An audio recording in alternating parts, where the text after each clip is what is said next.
Yeah. Yeah, where It's has he funny we because been? I've seen him one he was time on. in like the last month. Yeah, dude, that's the time that me and him got on together at the same time. We were talking together. Yeah. You're like Brenda and Donald C. Yeah, Exactly. oh yeah, it was that it was that time lots where like you had two computers, right? Two separate rooms. I And just you like ran got back and up. forth real You, quick. you, you ran like a fucking marathon in that conversation, going back and forth talking to yourself. Yeah, that one. No, dude, I don't do cardio like that. I don't know. Do Yeah, cardio CB's like living No, once a they life week. right now. He got a they new both job, talked. and then Go ahead, yeah, Neil. Sorry. CB got a new job, so he's like working a lot, and obviously he's doing his chick thing, right? He's doing his little Myron games, little dating things. But no, I talk to him a couple times a week, and yeah, he's doing good. He might come back eventually, but he's having some issues with some mods here, so I think they got to clear that up before he comes back. Okay. What about oh hell, what's his name? He started our he started that home base hub.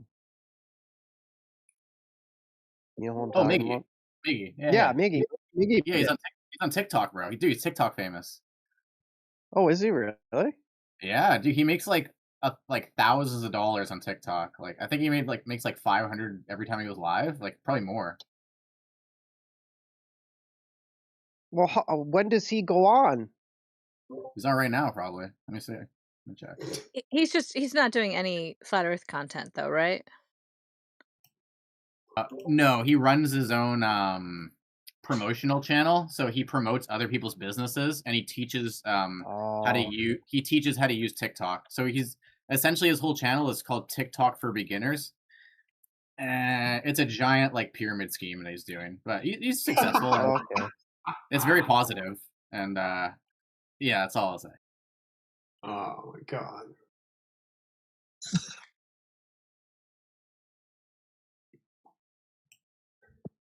Yeah, he started an agency, so now he gets Literally. a cut of other people's gift money. Yeah, he's the They're agency. It's his crazy, agency. dude. Yeah, that's pretty What about badass, though. where's Apocryphon been? I think I seen him around the other day. Or was that Yeah, him? No, that was Selfie. AG. I think it's Atlanta Misfit Toys. I'm not 100% sure. I deleted that server a long time ago. Or Oh, he Kembo. goes over there? Yeah, Kimbo Kembo, too. it's been a while too. Campbell needs to get his ass in here. Dude, he pops in every once in a while, but he never says anything, dude. Campbell's a man. Yeah, Campbell's a beast. Love that guy. Oh, no. Oh, he is live. Let's check this out.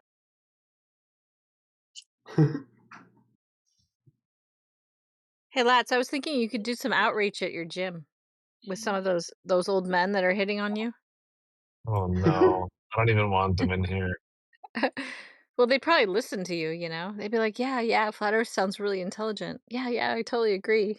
Yeah, I'm like, Wait, damn, what else is flat? She's like, are your abs flat too? I'm gonna check that out later. oh shit. Fences, I thought you said outrage. Outreach. Sorry. Oh shit. Because I think both could have been appropriate. Both would have been appropriate, yeah.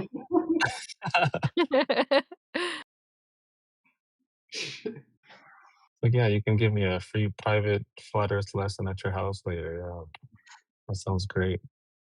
Well, Yeah, we're I'll gonna teach you see a how committed horizontal you man. are. Oh, no. Oh, shit. You just see an old guy talking through last night. Oh, dude, that's so scary. Who's corrupted you over fences? I'm often the only girl in the room, so what can I say? I was gonna put up a sign earlier, no girls allowed. But then you left. So I mean, honestly, I felt a little uncomfortable with that at first. Not because, like, I'm insecure about it, but just, like, I felt like I was walking into the locker room, you know? And so I didn't wanna, like, kill the vibe, but now you're stuck with me, so Too bad, I Well, guess. welcome to the boys' locker room. This is literally what we talk about all the time anyway, so. If anybody should feel that way, it should be Flat Lloyd Wright, because he introduced the bot. Exactly. Yeah, I Yeah, gotta it's like watch that one. behind the scenes.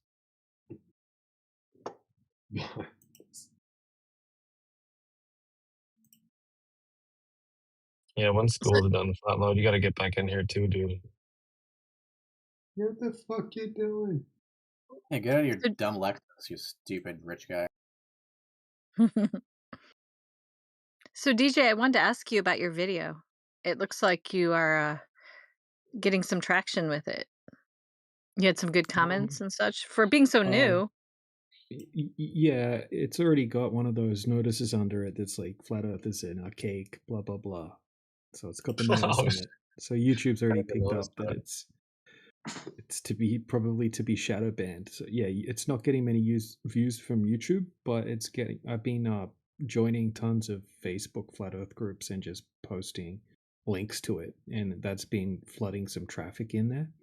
So hopefully that keeps happening, and I'm just making some little clips of it now, and posted some clips on Facebook, which have a link at the end to the video, and I'm just in the process of doing one as like a smaller clip and putting it on my TikTok now. So hopefully it helps. Trying to beat the algorithm, see if it works. Who knows? Trying to pull in the Oh, yeah. boomers. Facebook's super toxic. The groups are Yeah. just like boomer trolls, like super triggered. It's crazy. Are you on Flat Earth Friends too? I can't post in that one because I'm not using my main profile account, like my main Facebook personal account. Mm. It doesn't allow me to post with my Pickled Minds account, which I don't think is a bad thing. I think I've heard that's pretty toxic.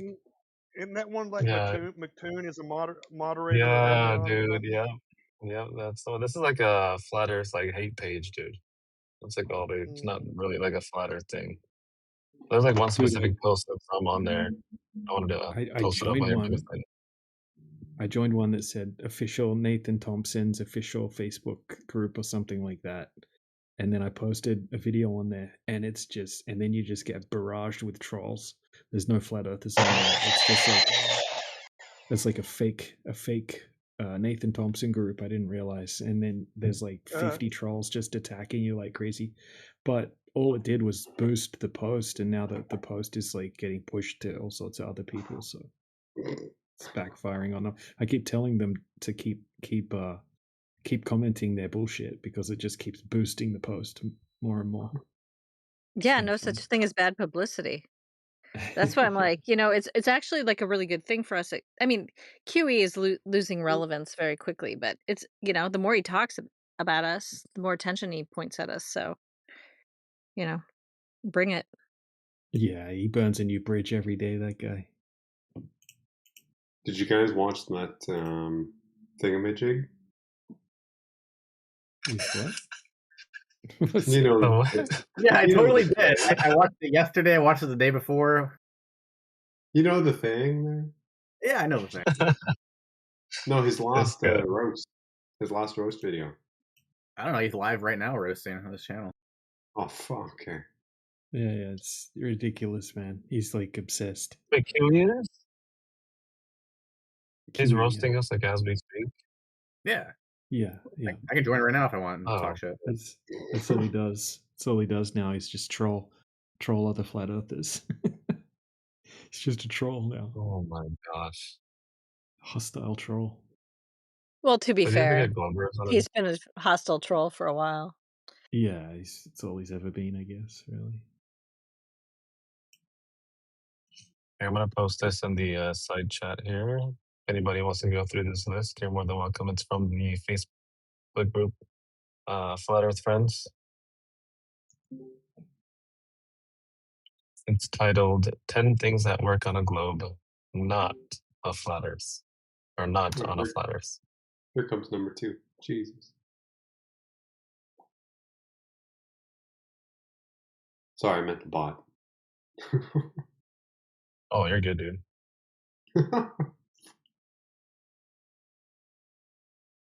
I know you hate me already. It's fine.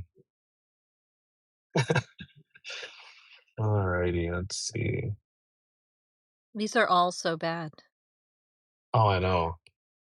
They're I just all know. so easy too, you know? Yeah. And this is why they have so much confidence coming into our spaces and just using this list, thinking they got an instant W. What's with the space pizza with the blocks around it? What's that supposed to be? I've never seen that before. What Maybe every that's the ice wall. Earther has on their It page, it's not David. ice, it's like stone. Concrete. Looks like it, yeah. I think they're trying to like accentuate the notion of an ice wall. It's like Chicago pizza Earth right there. Let's see. There was another one I saw on there too. Let's see if I can find it. No, this guy says maybe SpaceX will put another hole in the dome today. All systems go. Let's see. Oh, question. What causes earthquakes on a flat Earth? Wow. The giants beyond the ice wall. Giant dinosaurs walking around, yeah. Man, that meme never gets old, dude. You know which one? You know the one? You know? The dinosaur one? Oh, the Another one. meteor and the Yeah, dinosaur? yeah, we all knew Yeah. exactly what when you said that the Yeah, meme. well, you don't need to say anything, so. Holy shit! Smoke some more. Drink some more coffee. I don't know. Oh my goodness, listen to this dude. We have a This guy better says, version. he says, thank you, flat earthers. I just want to say thank you to flat earthers. When I joined this group, I was told by some flat earthers to do my own research and I would see for myself the true shape of the earth. They told me to not blindly believe what I have been told since growing up, so I did just that. I watched hours of videos, read countless articles, and even did my own observations firsthand. Now I can confidently say, based on my own observations and research, that the earth is not flat. Wow. It's so weird because Interesting. when I came upon this stuff, it absolutely forced me to look deeper because it was so ridiculous, you know? I don't know how you could look at a list like this and think, "Oh yeah, that seems logical," you know? Well, he said that he did his own observations and read a bunch of articles. So, Is he like that guy who did uh, the test over a half-mile lake? Or the neutrino guy. Yeah, or the neutrino guy who had no hands.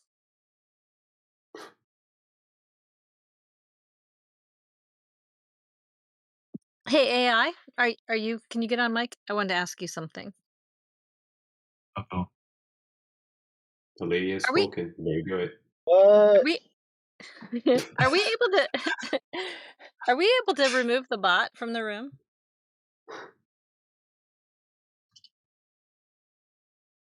Yeah, just move it to live stream too, or Okay. more appropriately, just definite. Okay. We can do that. I Yeah, But depends.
off.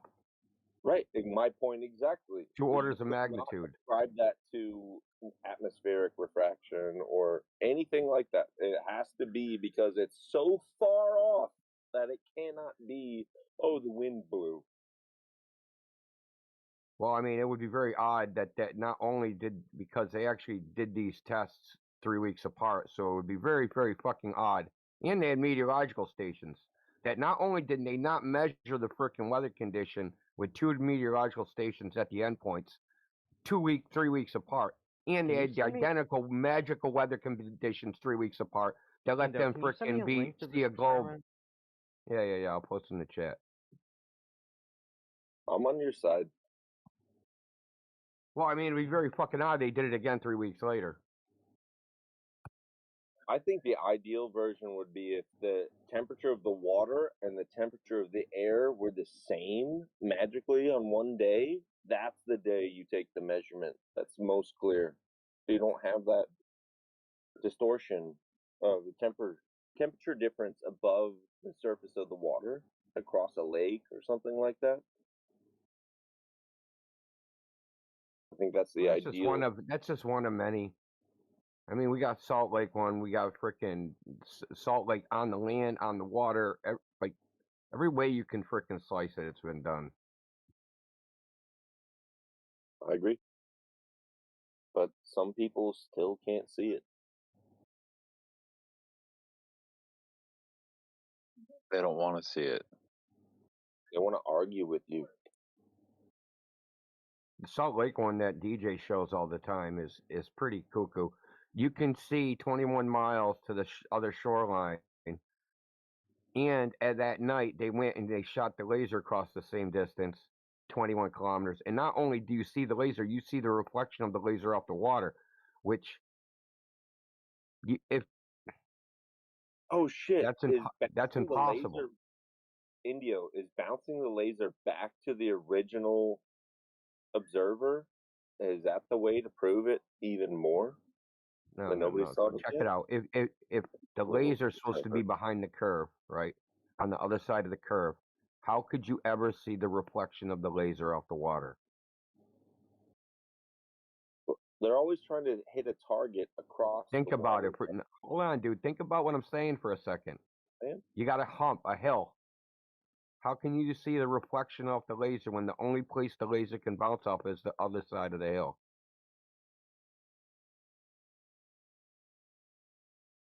You can't. Yeah, you can't.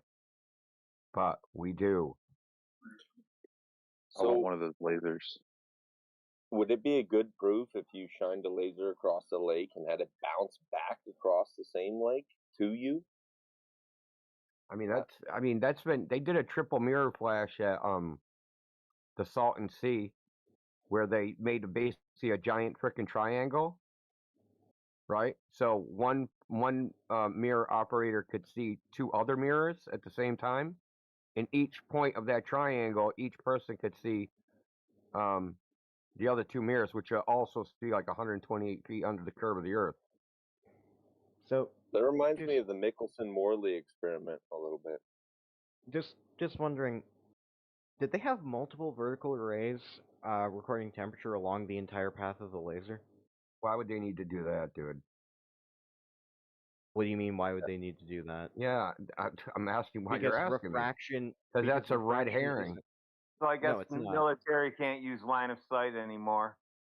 No, it's you understand not, that you need to move the laser. This big area has this refraction.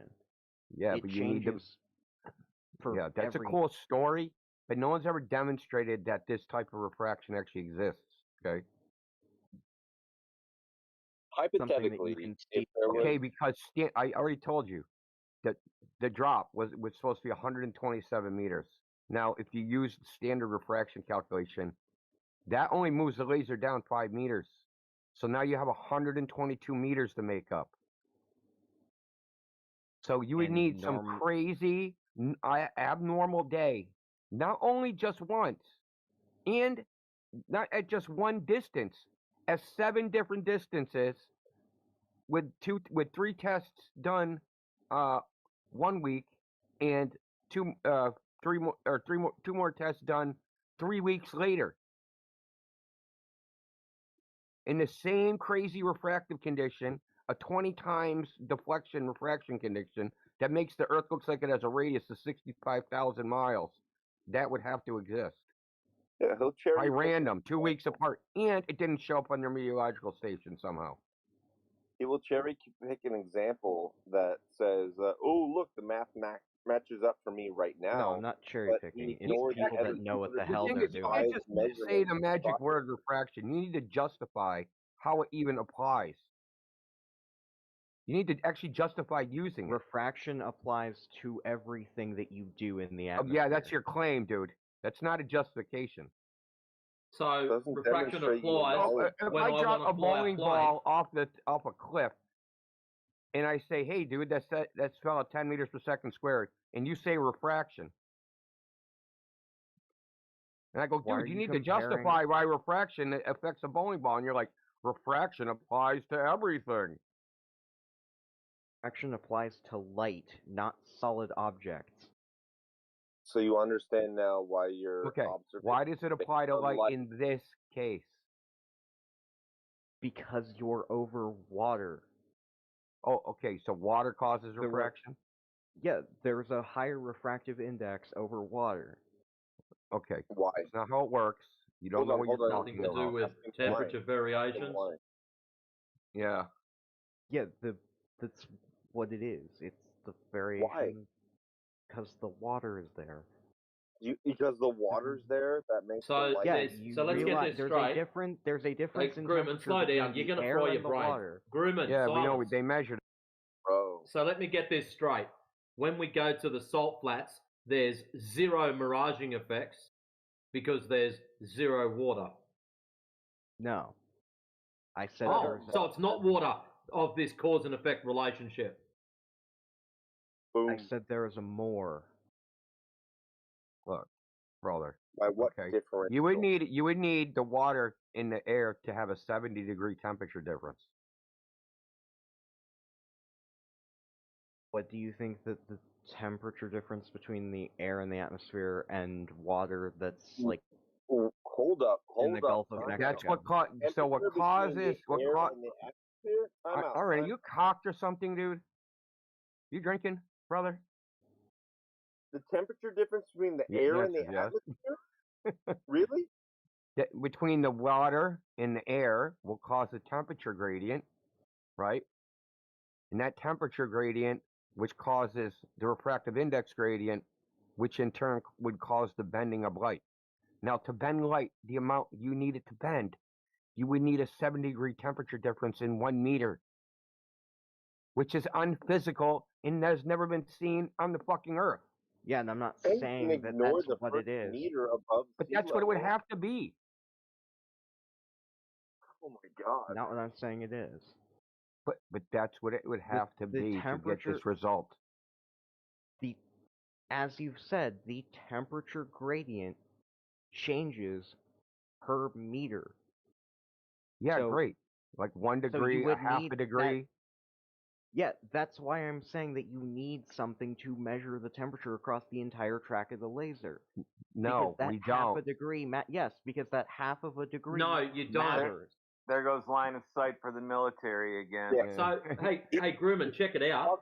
If you were to shoot the laser and then you were to walk along it, you and me, we've set the laser up horizontal, and then we go down the 21.8 miles, and we're standing either side of the laser. Where's your refraction? See the video that I sent? Where's the refraction? You're standing next to the laser. Where's the refraction? You're not looking along it. You've walked along it to make sure that it's making its way, that there's nothing in the blocking its way. Where's the refraction when you get 21.8 miles down the other end? You can see the fucking cannon looking at you. It's gonna kill you. No, hold on. He's got the laser. We've set it up horizontal. Crazy. We've gone down the other end, 21.8 miles. Horizon's not physical, dude. Okay, so where's your that's refraction? The claim. Yeah, that's easy to prove. If the horizon was physical, could it move around? Nope. Does it move around? Yes. No. Oh no? You sure No, about it that? doesn't. The horizon is Oh, dependent on the observer. This dude just said the horizon don't move around. That's crazy, bro. I heard that. If That's the going to be observer a moves, good then one. the horizon moves. Wow, dude. Well, I mean, that sucks, dude, because we live on a ball of 315,000-mile radius. Dude, the horizon doesn't rise to your eye level. That's No one, proven I by said moved No around, one dude. said it does. No one said it does. Dude, Only you you said have it like does. 2015 arguments, man.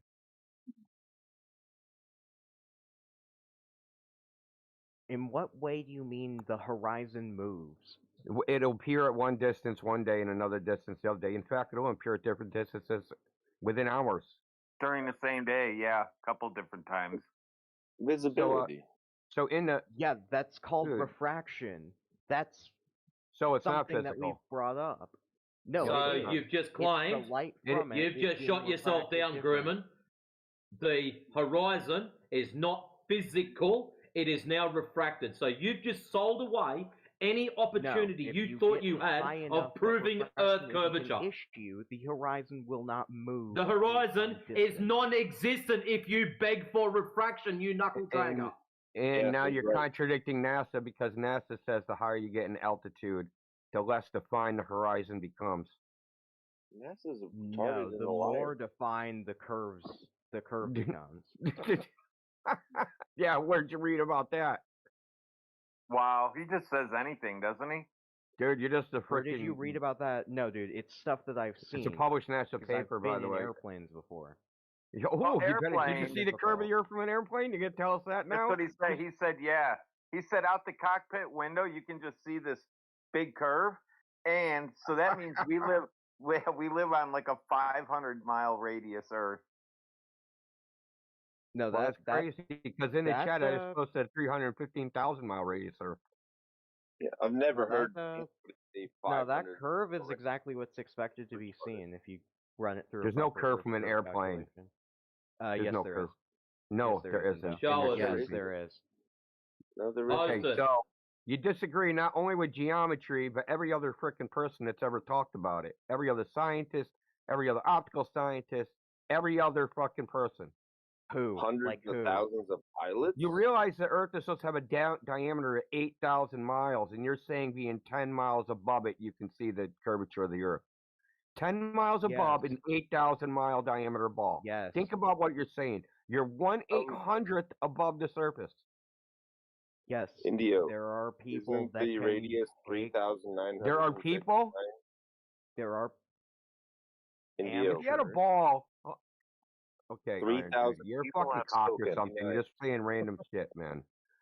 So, Grumman, if you had a ball that was 6 feet tall, an airplane would be 1/100th of an inch above it. Okay, you don't know what you're talking about. You're talking out your ass. I've seen it from an aircraft. No, you haven't. So, yes, dude. I have. Well, then you're a tiny earther, dude. You're a liar, dude. Yeah, you are a liar. Dude, not even 128,000 feet. Not even 250 miles, dude. Felix Baumgartner said that he saw the curvature of the Earth. Yeah, so and Neil deGrasse Tyson. And how are you going to back that up? And Neil deGrasse Tyson, right, is wrong. He's wrong. Yes. Okay, so tell me, in the images he posted, right, the GoPro. So what is that? Planet Mexico? No, that's a fish. You can't even see the border of New Mexico. How can that be the horizon? How can that be the Earth? Called a wide-angle lens. Oh, so that's not the curve of the Earth. He didn't see the curve of the Earth from his fucking balloon. Felix Baumgartner did. No, he didn't, dude. No, he didn't. Oh, his eyes. Hey, check it out. He also saw the curvature of the Earth from ground level. Look inside chat. 34 parts the hour. Not even off the ground yet. That's him getting into the little shuttle thing. Do you not understand the difference between human eyes and a camera? What's that got to do with your claim? Was he looking for a visor? the And sometimes visor people- that distorts jack some- all because that's Oh, doesn't Sometimes it? How do you know? Have people- you worn it? Have you worn it? Yes, I You have know, worn a what about the visor shot like from that, inside the pod? Holy What about the fuck. shot from inside the pod? What about the shot from inside the pod? where you're looking through this tiny thing. Yeah, of course that's not gonna show fucking curvature. So it doesn't look like it's curving. So it doesn't look like it's curving. Even defished images. People that have Defished? defished. Is yeah, that a I wouldn't word? answer that either, bro. Yeah, that's something that you can do. So look in the chat. Which one of these circles of the circle of the horizon for Felix Baumgartner? Which one?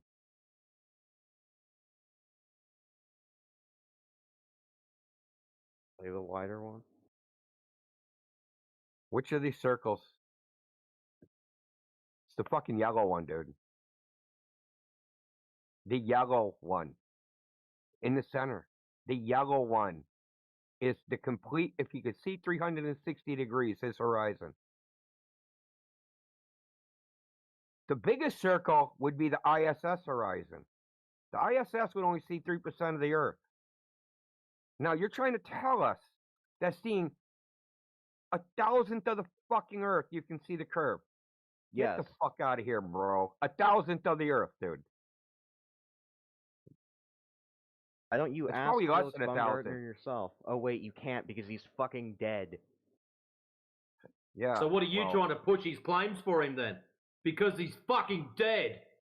Hello, McFly? Anyway, I'll just send you a photo here. I thought he wasn't dead. I thought we've determined he wasn't. No, he died in a paraglider, I think, is what it was. Maybe he told somebody, "Hey, I really think it was flat," and then they were like, "Shut up," and they killed him. Gando, I sent you a couple of photos because I can't send images in this. So if you could see the whole circle of the horizon, it would be 0.094% of the surface of the Earth. So that's a 10,000th, okay? And that's just assuming you could see the entire circle, which you can't because you only have a certain field of view, and your actual focal field of view, what you can actually focus on, is only 5% or 5 degrees. So he can see 1/100th of the surface of the Earth and see the curve. You're a retard, bro. Here, I ran a photo through a Earth curve calculator. And that's the expected curvature at that height. And it matches with what the photo is showing. You mean Bisman's Earth curve calculator? With the sliders? So you can just slide them around until it matches any image that you post? If you know the refractive index, that's what you're getting. And that's also, first off, if you know the So, yeah, before you go stroking yourself over about the refractive index. Is without refraction. Yeah, Grumman, before you go stroking yourself about this refractive index, how about you... The normal. How about you supply us an image? Refraction. How about you shut up for 5 seconds and stop talking through people, you rude little turd. How about you, instead of stroking your ego about this refractive index, supply us with an image, right? And all I want is the known refractive index. I wouldn't do that again if I was that person. So how about supply us with an image that you know what the refractive index is, and then we'll run it through Bislin's little slider fun factory and see if it matches up. Already supplied Indo with one. It's Indio, not Indo.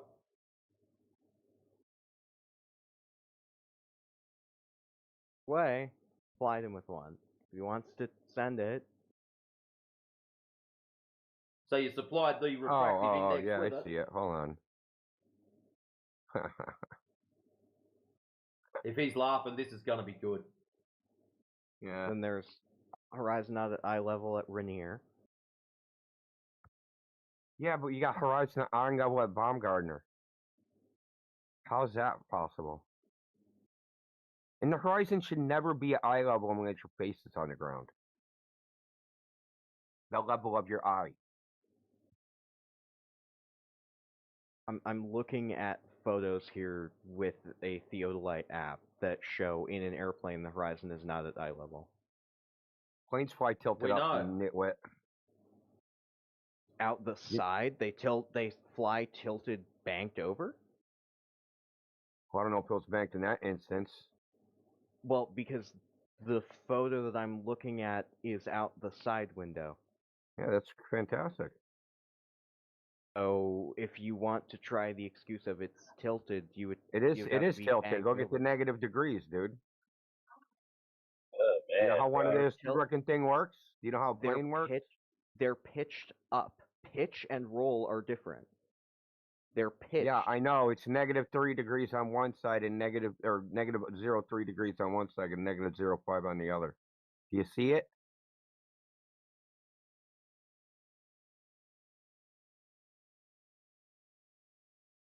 Think you measure the fucking dude? You gotta be some kind of idiot, dude. You really, honestly, have to be freaking an idiot. He's just 2017 lameness, dude. So there's your image. You know this one that says -0.3? That means the phone is tilted. Yeah, and so -0.3 degrees is barely tilt. And the first, but it is. Now he's going to make excuses for how little it's tilted. So it's tilted. You agree with that? Excellent. First of all, the expectation, that doesn't even look like a real fucking photograph, first of all. And that just looks like a shit overlay. This isn't a photograph. Did this come from a video? No, it didn't. Where did it come from? Me. And why would you expect Mount Rainier? It's Mount Hood. Mount Hood, whatever. Why would you expect that?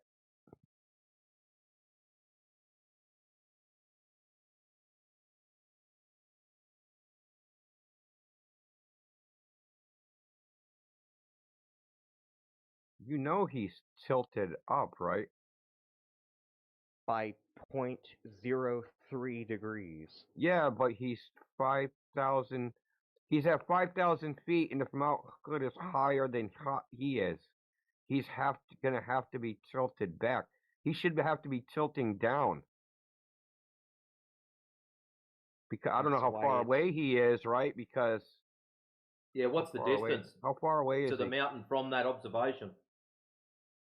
Well, we can calculate how much he's supposed to be tilted down, because he should be tilted down, but he's tilted up. See how the crosshair is centered on the peak of the mountain? So that peak should be 5,000 feet higher than where he is. Yeah, and then you take into account distance. If the Earth was flat. Take into account distance. Yeah, then there's a drop.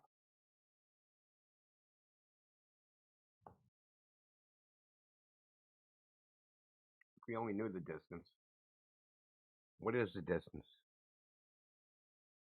Any clue?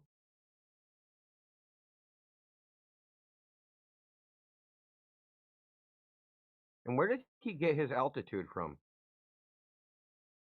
GPS altimeters exist. They're oh my used for god. mountaineering. Something I use when I go hiking. Okay, he's inside of an airplane, isn't he? Pressurized cabin? That doesn't look like he's inside of an airplane. Well, I don't know what this is. It's impossible to evaluate. To be honest. The image looks like it was color corrected, and this looks fucking overlaid. This don't even look right. I don't know if he's in an airplane, but he can't use a GPS altimeter. You know that the GPS's vertical values are the worst known. They can be off by hundreds of meters. In my experience, they haven't been, because I use them when I go hiking. Anecdotal evidence isn't. It's not anecdotal, it's personal. It is anecdotal. You said, no, in my experience. As soon as you said that, that makes it anecdotal. No, it doesn't. It makes it personal experience. Yeah, anecdotal. Do you not know what that word means? Not anecdotal. I'm muting this guy.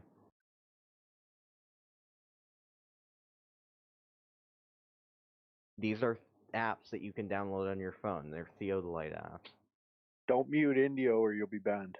Not muting Indio. I'm muting the guy. Anecdotal, not necessarily true or reliable because based on personal accounts. If you mute anybody, you're gonna get kicked. Well, how about that? I'm gonna unmute you, Iron Bear, dude. Try not to have verbal fucking diarrhea.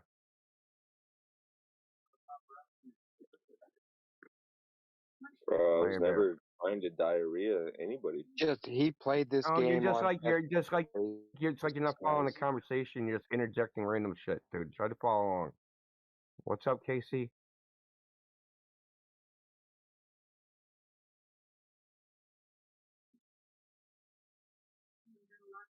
How you doing, you alright? So haven't you noticed, Grumman, that you haven't presented any measurements of the surface of the Earth? That photo that is a measurement of Yeah, the well, surface of the Earth. Well, how far? No, it doesn't. not If we don't really. know how far away the goddamn mountain is.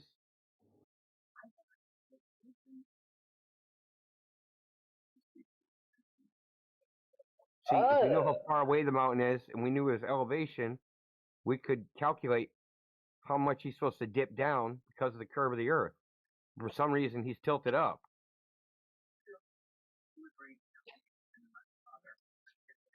So if you look at the right-hand side, that's his tilt, okay? And he's tilted up. Negative is down. Oh yeah, he's tilted down. So half a degree.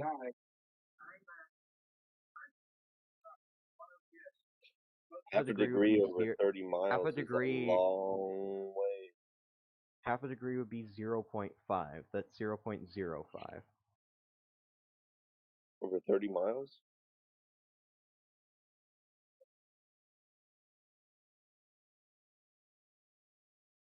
So, according to calculations, thanks to ChatGPT, because I'm too lazy to do any of them. Hey, Hellcat. Roughly 83 Why are you on miles. here spewing the same stuff that you've been spewing on Spaces? Calculations.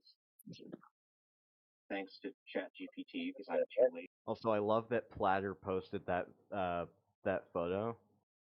I'd love to see a fighter jet go Mach 2 at sea level without ripping its wings off.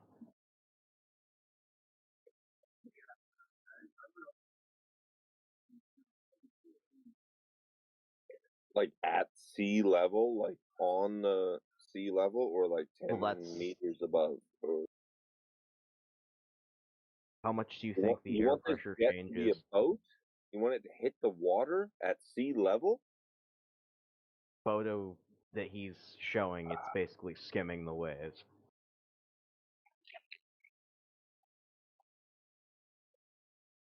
Are you trying to say that the photo's fake? No, I'm saying that the premise of at Mach 2 is incorrect. At most, it's going transonic, which is what that cone is. That's a transonic cone. Supersonic? No, that's transonic. So, can you explain to me, because I'm stupid, the difference between transonic and supersonic real quick? Transonic is between subsonic and supersonic. It's basically commercial airliners fly at speeds that are in the transonic zone. So like right at that speed that's not quite supersonic, but above sonic? Like, what are you talking about? You sound dumb. Like 500 to 600 miles an hour. Yeah, 500 to 600 miles an hour. Yeah. Speed of sound is what, like 780? Yeah, it's a range called transonic. It doesn't mean that you're above the speed of sound. Made up shit. Sonic and supersonic are also completely made up things. as is Yeah, the well, speed of fucking sound. stupid marketing words, dude, that they made up when they were developing airplanes. We got a transonic airplane. Oh, I got a supersonic airplane. I got a hypersonic airplane. I'm even better. Well, Dude, I got a thermometer. above I got a speed of thermometer that measures 0 degrees, but it calls it trans zero. It's not below 0 or above 0. It's trans 0. I'm trans zero. It's I got a in between. trans PSI pressure gauge, man. Oh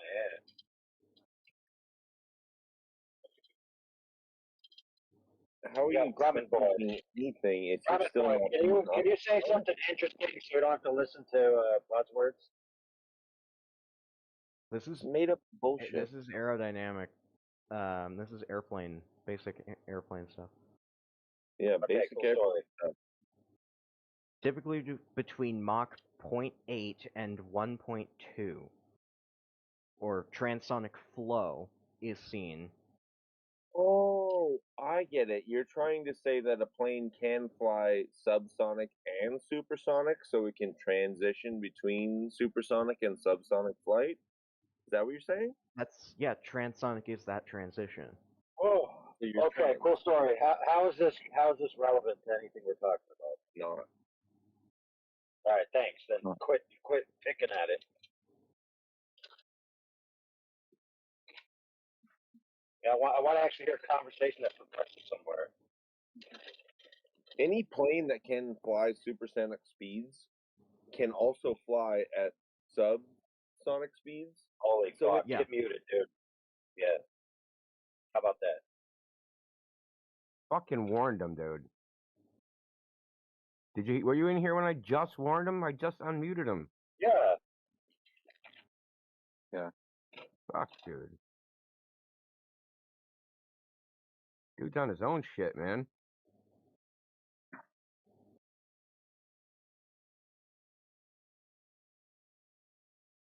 Dude, go start a guest room. Trans units.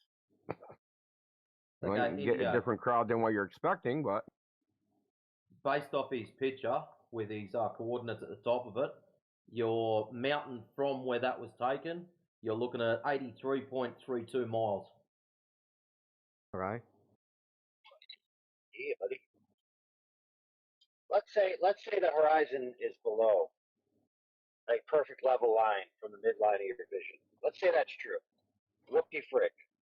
The cloud is below you. It's supposed to be below you. What's the problem?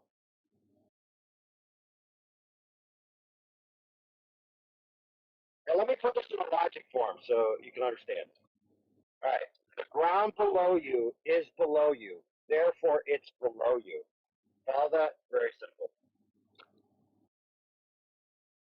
I can barely understand you with the roboting. Oh, my bad. you're not roboting, you're just crackling, your mic's a little fucking broken up or something. Oh, man. But I thought we call that roboting when the mic is. Roboting is when you have a bad internet connection and the packets don't arrive in sequence. He just has a freaking. I think your Bluetooth is dying. Man. All right. I give up. The X sound good then. Maybe you're just you too far sound away good from your then. device. All right, that's it. And I'm now back. Oh man. Dude, I heard a hint of crackle.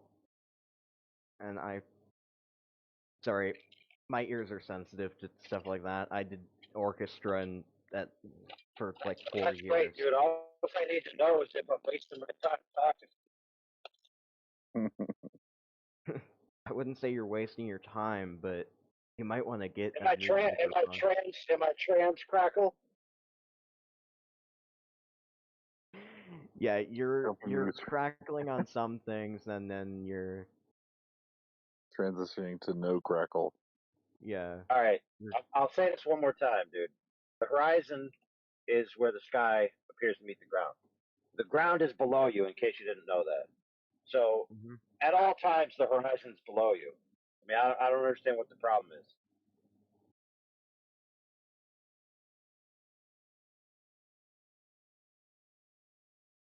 Like, is there a problem with the horizon being low in your field of view? Is that an issue? I mean, there's a claim that's made by a lot of flat earthers that is that the horizon always rises to your eye level. What does that mean? It means that you're going to see the horizon in the same place in your vision, like directly Really? in the center. You sure? In the center of your vision. Whoa, bro.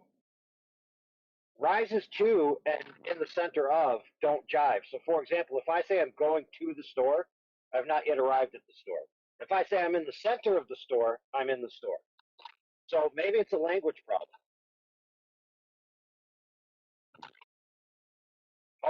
Just because flat earthers say that the horizon should be at the midline of your vision, if anybody has, they're wrong. So why would it matter to show people who aren't the people making that claim that the horizon is below the midline of your vision? Like, what's the issue? What's the problem? Because that's something that we expect on a sphere. Dude, okay, let me help you out, friend. The ground is below you, no matter what, right? Yeah. We all agree, right? It's not like when you go up high in the sky, the ground gets taller. Right? So I don't know what aspersions you've been cast by some moronic flat earther that may or may not have told you the horizon should be at the midline of your vision if the earth was flat, but that's stupid. The point is the horizon drops away from you as you get higher. Yeah, no duh, dude. The ground is below you. The higher you go, the more it's below you. Holy moly, bro.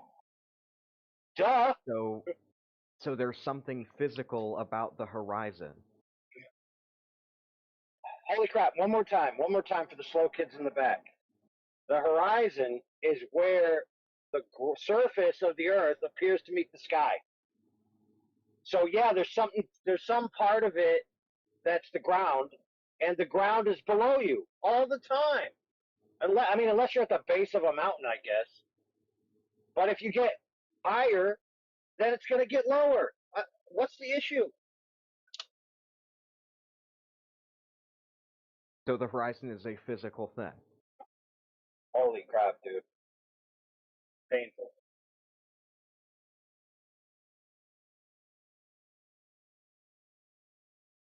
It's been this way for like an hour. Dude, the horizon's an artifact of the fact that you see everything by acquiring light from the outside world. That's all it is, dude. Because you don't have a supercomputer plugged into the matrix so you can see all floating points simultaneously in an orthographic and transdimensional representation, dude. Yeah, you have eyes, you have to see. You have an angular field of view. So maybe you're under the misapprehension that if ideal artist perspective existed in reality, which it doesn't, that everything would, if the earth was flat, go into infinity to a point. Well, that's not even possible, dude. Because in reality, you actually have to use light to see, not ideal lines that you draw on a piece of paper. And light actually has properties. It takes up space, as wavelengths, right? There's angles involved. There's near field diffraction, far field diffraction. There's all kinds of things going on. There's no such thing as ideal perspective in the real world. Kind of like there's no such thing as platonic shapes. I mean, this would be as stupid as me saying the Earth can't be a globe because it's not a perfect sphere. Would you take me seriously if I said something like that? The answer is no, you wouldn't. Because I'd be arguing from an ideal, which is nonsense.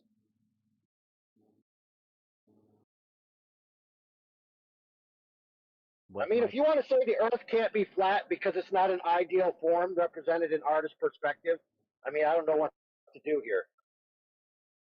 Not what I was saying, but okay. Well, then why does the horizon being lower at the higher you go have any merit to talking about the Earth being a globe or flat then? As if the horizon has to be at the midline of your that vision. has been made that it rises to eye level.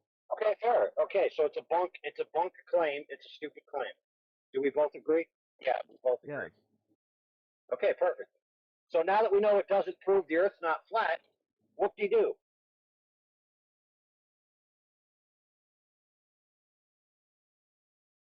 then the photo that does show the Earth curving was just dismissed as, oh, that's fake. What Earth curving? That photo that you showed where the horizon was lower than the crosshairs that you put. No, not that one. Okay, then where's the one we're showing it's curving? One that had, what's his name, Bislin's calculator overlaid. That's wait a minute, dude. Are you basically go ahead. But are you basically having an image where you can't see the bottom of it, and then you're doing like a blink test, or this bottom is sunk under a horizon line, and you think that because you can't see the bottom that you're looking at curvature? That's not showing curvature. No, it's because you can see it from side to side. Side to side. Oh, all right. Yeah, post that. How much curve are you claiming to see from side to side? Do you have a number? Not very much. So it's just like it looks curved, it must be curved, but with no data to go with it. Yeah, it's a 3-degree dip angle. I'm pretty sure this is going to be bogus nothing. What? Dude, you just sent me the same image you were talking about earlier. No, the image that I was talking about earlier was this one. All right, you must have done it accidentally. Oh, that's no, you the same posted way. the same thing. I just posted the same thing. No, that's not what I meant. I forgot to copy the correct image. That's no worries. That's the photo.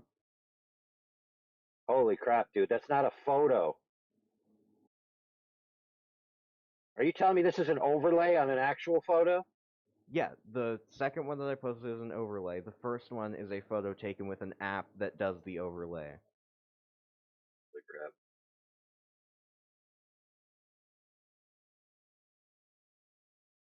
One X iPhone camera? Holy crap.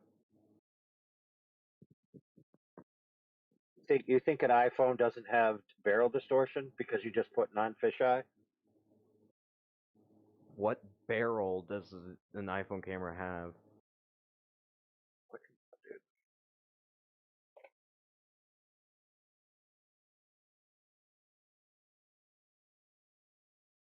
All it says is 1X iPhone camera. What does that mean? The first iPhone? No, it means that it's not zoomed in or distorted or anything. Yeah, which phone? Which iPhone? I don't know. Well, then who cares? You can't even go to the particulars of the lens. Well, it's an iPhone camera. There's Okay, how about I post my picture from the side of a plane showing the wing and an upward curved horizon. So I have a picture of an upward curved horizon. You have a picture of a downward curved horizon. Who's correct? Right, I also have a photo of a downward curved horizon of my own. Let me see. Hey, Grumman, are these pictures you're gonna? Are these pictures you're posting gonna be authentic? Something that I've used before, and then people are always like, "Why is the wing curving up and stuff?" And it's like, I mean, that's how that airplane is designed. Oh yeah. Really interesting, like the 777 or 787. I don't know, dude. There's no way to even validate this is even a photo, dude. So I don't even know what you're doing here. But whatever.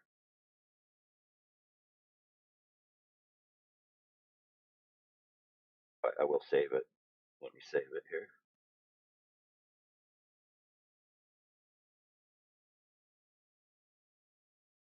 $43,000 feet. Okay.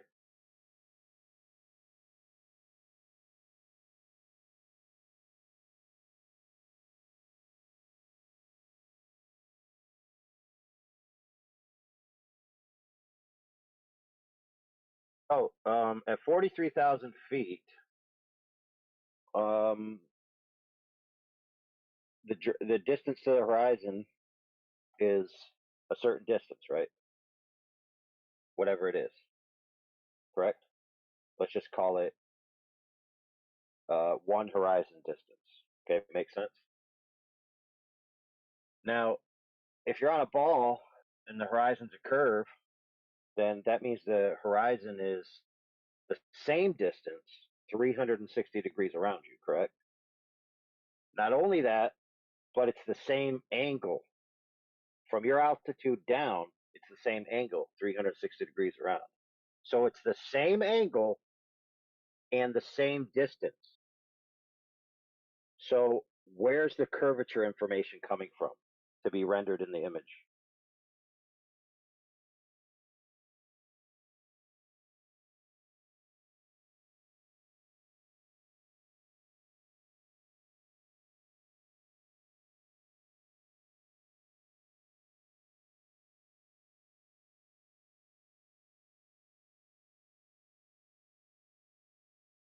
Think about it.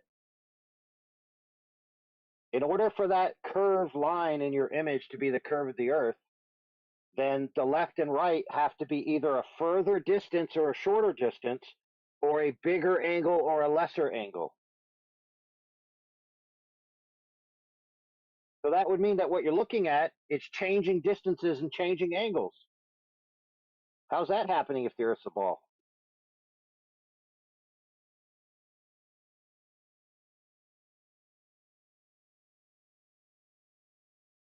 You know what's interesting about a flat thing is that to the corners is a diagonal distance that's greater than the center distance.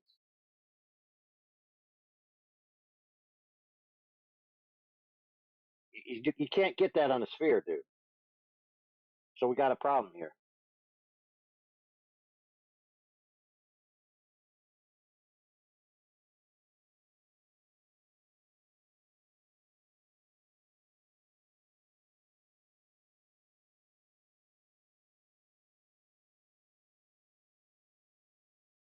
So my question is, in your image, the curve is higher in the center and it's down in the left and the right. So which portion is longer? Like which way? When you look left, is the Earth longer, or when you look right, is the Earth longer, or when you look straight ahead, is the Earth longer? Which one?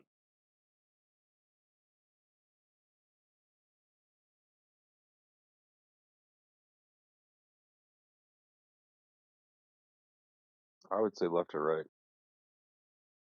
Why? Well, let me ask you this question. It's to ask of a glober, because the glober is claiming that this arc represents you're on a sphere, but it's the same distance and it's the same drop angle. So that curve is the same distance and the same drop angle. And if the z-axis in the distance and the y-axis up and down is compounded on the same axis in the two-dimensional image, which it is, then what's going on? How are you getting a curve at all? Wouldn't it have to be more of an angle to the left and to the right? You know, wouldn't images on the left side also be tilted away from the images on the right side if that was Earth curve? Well, we still got a problem that it's the same drop angle. Same drop angle, same distance. So if you're looking straight ahead and a same drop angle and the same distance causes the quote unquote alleged curve of the Earth to be rendered high in the image, then why is it not causing the quote unquote curve of the Earth to being rendered in the same height on the left and the right? Why? What's that? I said, I'm asking why. What's the answer? Oh, because it's optical curve, not physical curve. That's why. That's what I was gonna say. I knew it. I knew it. Damn fisheye lens.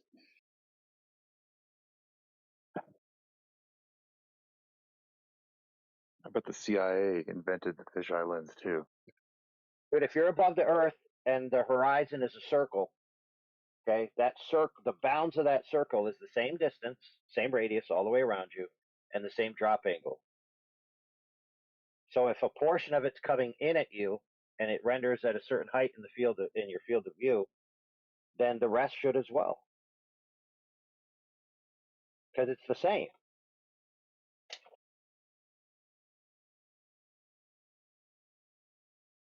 So pick any point on that line Just look at the image he posted. I don't. Well, wait a minute. Did you guys see the image he posted? Let me post it. Yeah, we saw it. This one, a and he while posted back. this one here. Yeah, we saw those. The second Okay, one is so put your finger on any point on that apparent curved line that he's claiming is a curved line. Pick any point.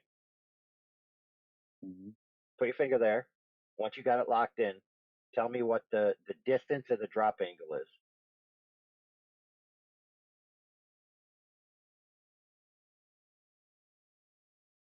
Someone already posted the distance. We'll just use 3 degrees for the drop angle. So -3 for the drop angle at 13,000 meters. Okay, you got it? 13,000 meters, 3 degrees drop. Now pick a different point. It's the same, 13,000, 3 degrees drop. Okay, so if you picked a different spot, why is it not rendered in the same position if the values from the one rendered it at a certain point in your field of view? Why are the rest of them not rendered the same? Because all the light's coming in from those points at the same distance and the same angles.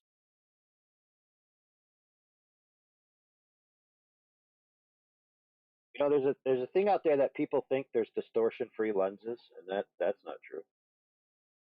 Lenses just manage the distortions in different ways. So they preserve one quality at the expense of another, like rectilinear lenses. People say, oh, rectilinear lenses are distortion-free. Well, that's not true. In fact, if you go to an actual camera website, an actual photography website, you know, not somebody's blog or some Wikipedia article, they'll actually explain it to you. Funny enough, the way that the rectilinear lens works on preserving the distortion, if you had a dark, let's just say a green bottom half of a page and a red top half of the page, in the far field, the further you get away from the origin, from the center of the image, the red and the green would separate because the values increase on the y-axis as you get further away from zero. So if you actually did that and looked at it again, it would look like a curve.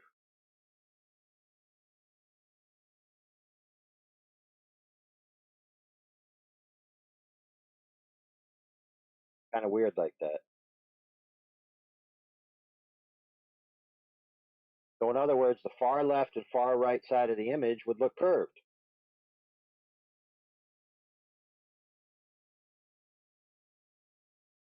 And since that's how they work, and we know that, then you would expect something that's a straight line to look curved. So funnily enough, and this is weird, the globers at this altitude should expect to see a flat horizon, and they should expect that the lens is what's causing the apparent curvature, even if the Earth was a globe.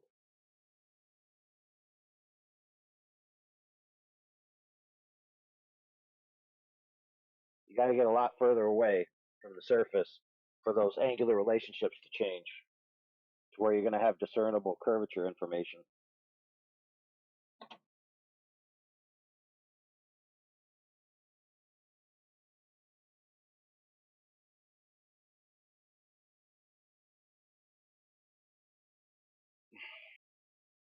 Well, it's too bad Grumman boy didn't stick around to tell me how he's getting curvature information from the same angle and the same distance, no matter which way you look.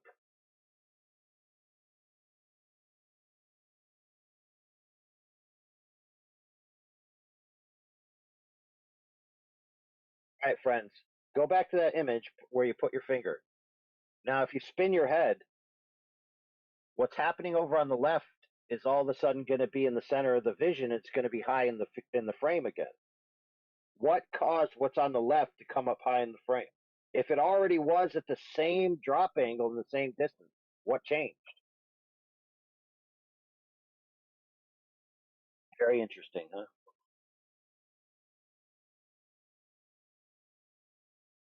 What's funny, dude, is that a Glover said that even the ISS shouldn't see curve. He was actually a planetarium director.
All right, let's get another one queued up.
Sorry, can you just like recite the end of it? I kind of got what you were saying, but I kind of missed the Okay, last so part. satellites supposedly got invented at a certain period of time and sent into quote unquote space at a certain period of time.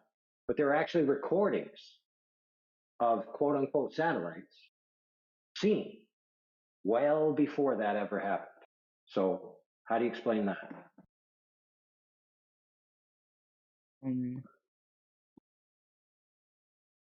They looked hate at that I keep photographic asking. plate. They reviewed photographic plates. This just came up this year. They reviewed photographic plates astronomers took before Sputnik, so before any satellite was invented.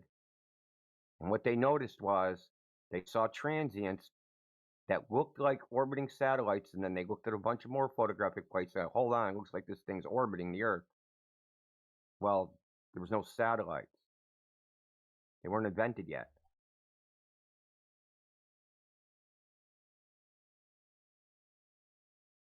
This is a Actually, an interesting peer-reviewed argument on paper from an astronomical journal. this evidence you're providing is from a reviewed paper from an astronomical journal. Yes. Can you put that in the chat for a second so I can see? Sure. No, I will actually look through it real quick just to.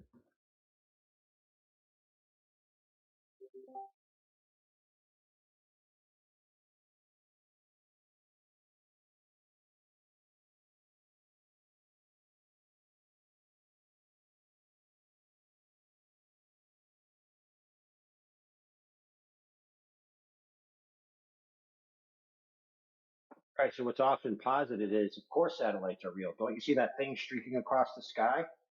Well, things streaking across the sky existed before satellites were invented or produced. So that's very interesting. So which came first, the satellite or the satellite?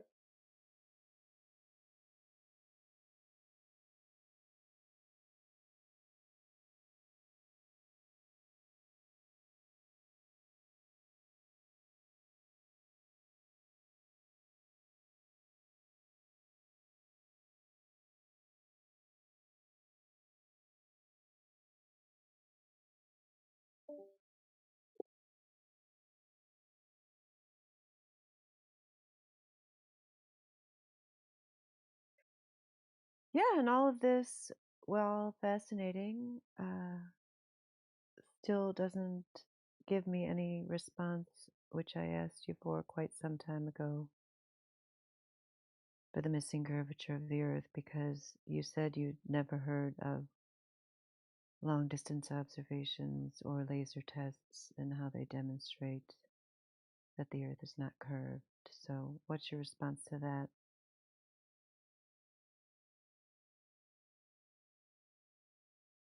Oh, is he gone? Apparently. Well, like any good geek in the lore of his favorite story, he has to go read the retcon report. You know, he's got to know which whether he's in Omega Crisis Superman or Post Crisis Superman. He left. Well, he did. Listen, to be fair, he did say, "I'm going to go read this." I didn't send it to him yet. What? Well, hey, that's perfect, Indio. It's kind of like the satellites. Which came first, him reading it or you sending it to him? Good question. No, it's almost like the distance to the sun measurement. Retroactive.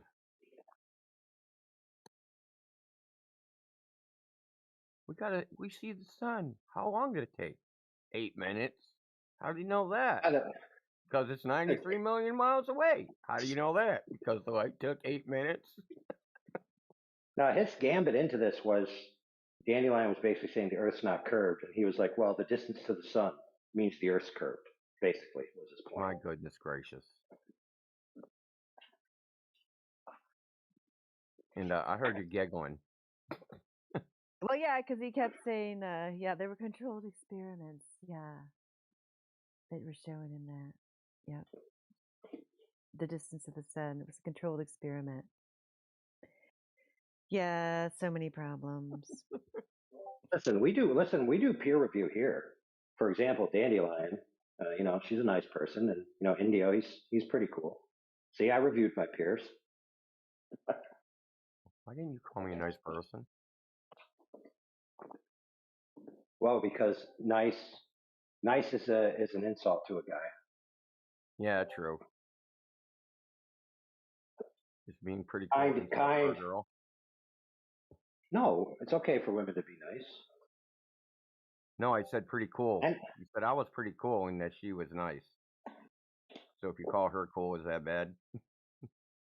I think you're pretty cool, Dandelion. Thank you. See, this is why we don't do peer reviews. Yeah. Peer review screws everything up. That's why it's wrong most of the time. Peer review.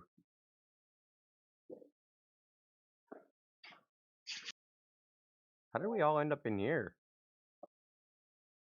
It's Saturday Night Chill. That's right. Absolutely. Saturday Night Fever, don't you remember? Oh my Dandelion goodness. sent out the call, that's why. Yes, it's Saturday Night Chill Sesh, which comes from the fever. Fever chills. Makes perfect sense. We're all in here because they're screaming at each other everywhere else.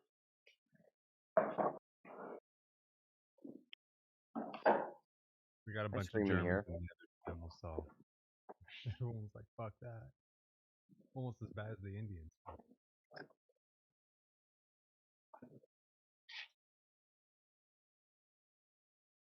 Indians, what? What you on about? What I said was, we were all in the English hub, and there was much Germans that came in, and and everyone said fuck that. The accent, for example, is almost as bad as the Indians. Someone made like a flat Earth song. I was playing. Who played that last night? Like the Bollywood flat Earth song. Probably DJ, man. It was DJ like Rakesh. Indian music. It was like Bollywood style. I was like, what is going on, man? That's terrible. That's DJ Rakesh, India's #1 flat earth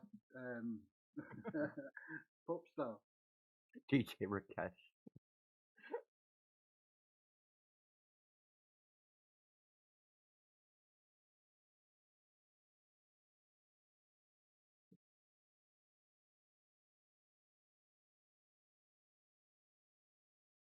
Yeah.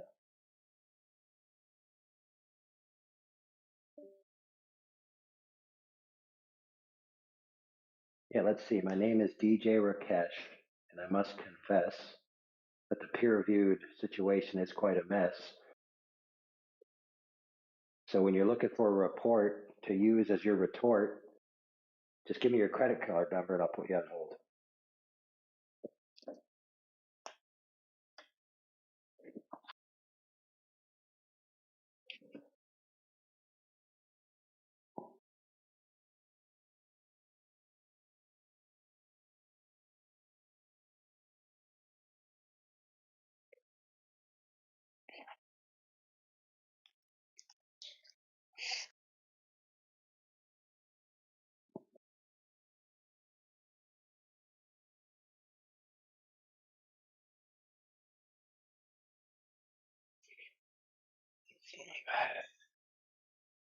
Well, since it's Saturday night, Flat Earth Fever, I'm going to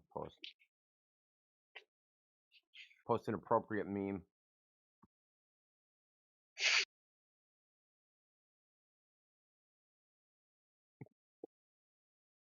So big it's flat, nice.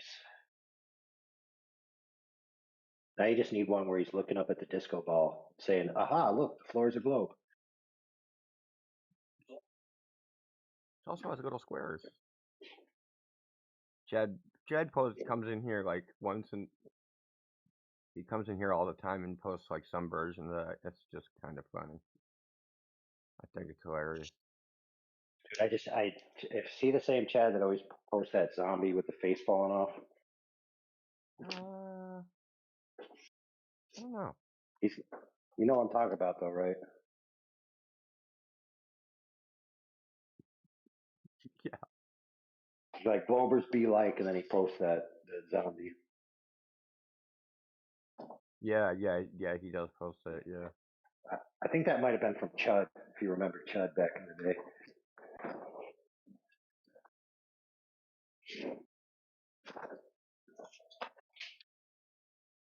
Which standed for Cannibal Humanoid Underground Dwellers or something. Chud, Cannibal, what? Yeah, Cannibal Humanoid Underground Dwellers or something.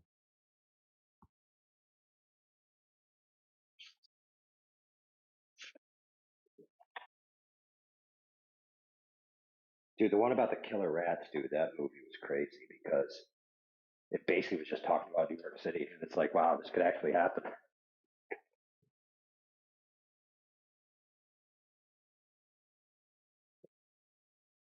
Cannibalistic Humanoid Underground Dwellers, that's what it said.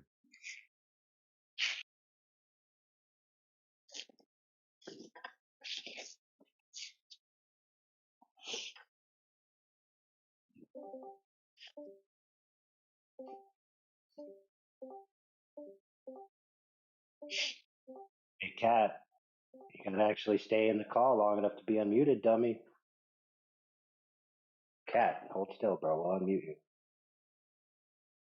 Hold on, give me a second. Oh yeah, Cat's been he's been very busy in the lobby. I can't wait to hear him. Yeah, tell us all about your globe, why you believe in it.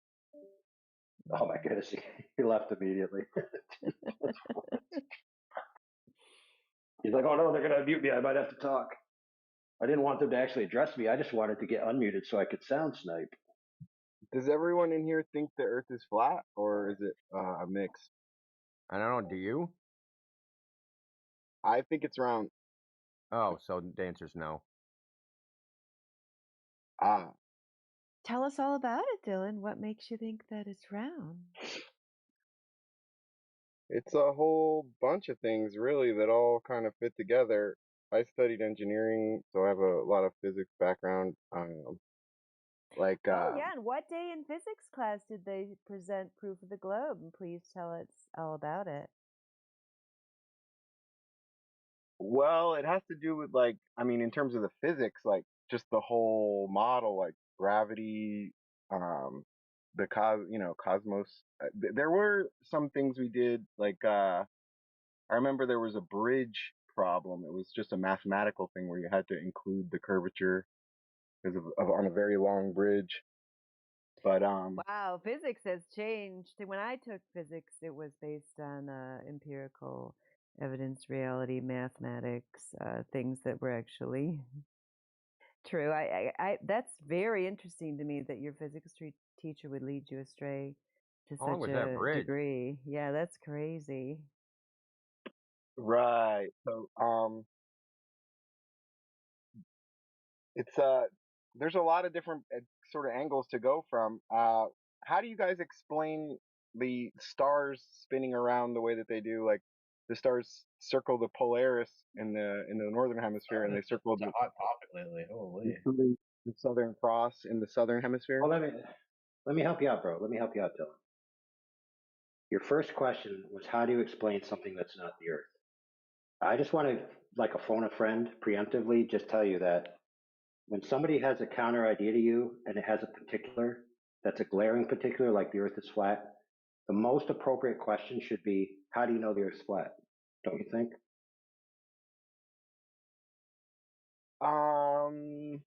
Well, it's sort of we're not necessarily starting from the beginning. I guess I've been exposed to some of the flat Earth stuff in the past. I think it's commendable that you guys are questioning everything. I think it's something that a lot of people don't question everything.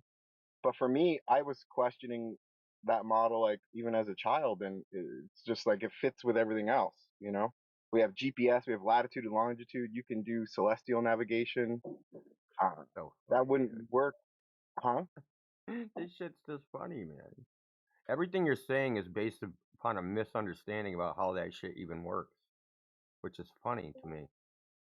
That I hear Glovers come in here and they'll say things like you just said, and they say it because in their mind they have an idea of how it works, but that's not how it actually works. For instance, How do you think celestial I'll give you. navigation works? Well, latitude and longitude are in the sky. You're not on the ground. You It's a can't find spherical your latitude and now, Dylan, if you can't see the sky, how do you find your latitude and longitude? If you can't see the sky, how do you find your latitude and longitude? Well, we have GPS. Okay, well that uses something called Earth-centered, Earth-fixed, and if you get the actual what the receiver actually gets is in a XYZ coordinate. So you're not going to be able to get your latitude and longitude from that. So when you see it on your phone, hold on, when you see it on your phone, that's the result of a coordinate transformation done after the fact, but that's not what your receiver gets.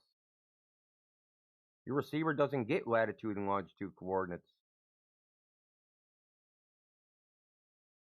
Like I said, you think it works a way that it doesn't. I can post in the chat a raw Rhinex message that a receiver gets. There's 3 coordinates.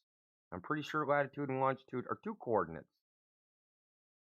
You have altitude as well, for sure. There's 3 coordinates if you want to include altitude. But the point is that how it actually works it has nothing to do with the Earth globe. Latitude, It sure does. longitude. Okay. Why do you think that? I'm willing to see whatever receiver information that you're talking about, but it's called a Rhinex message. Yeah, I do some software, so I could see. I mean, that doesn't like it would be too difficult to check out. But do you know what Earth-centered, Earth-fixed coordinate system is? No.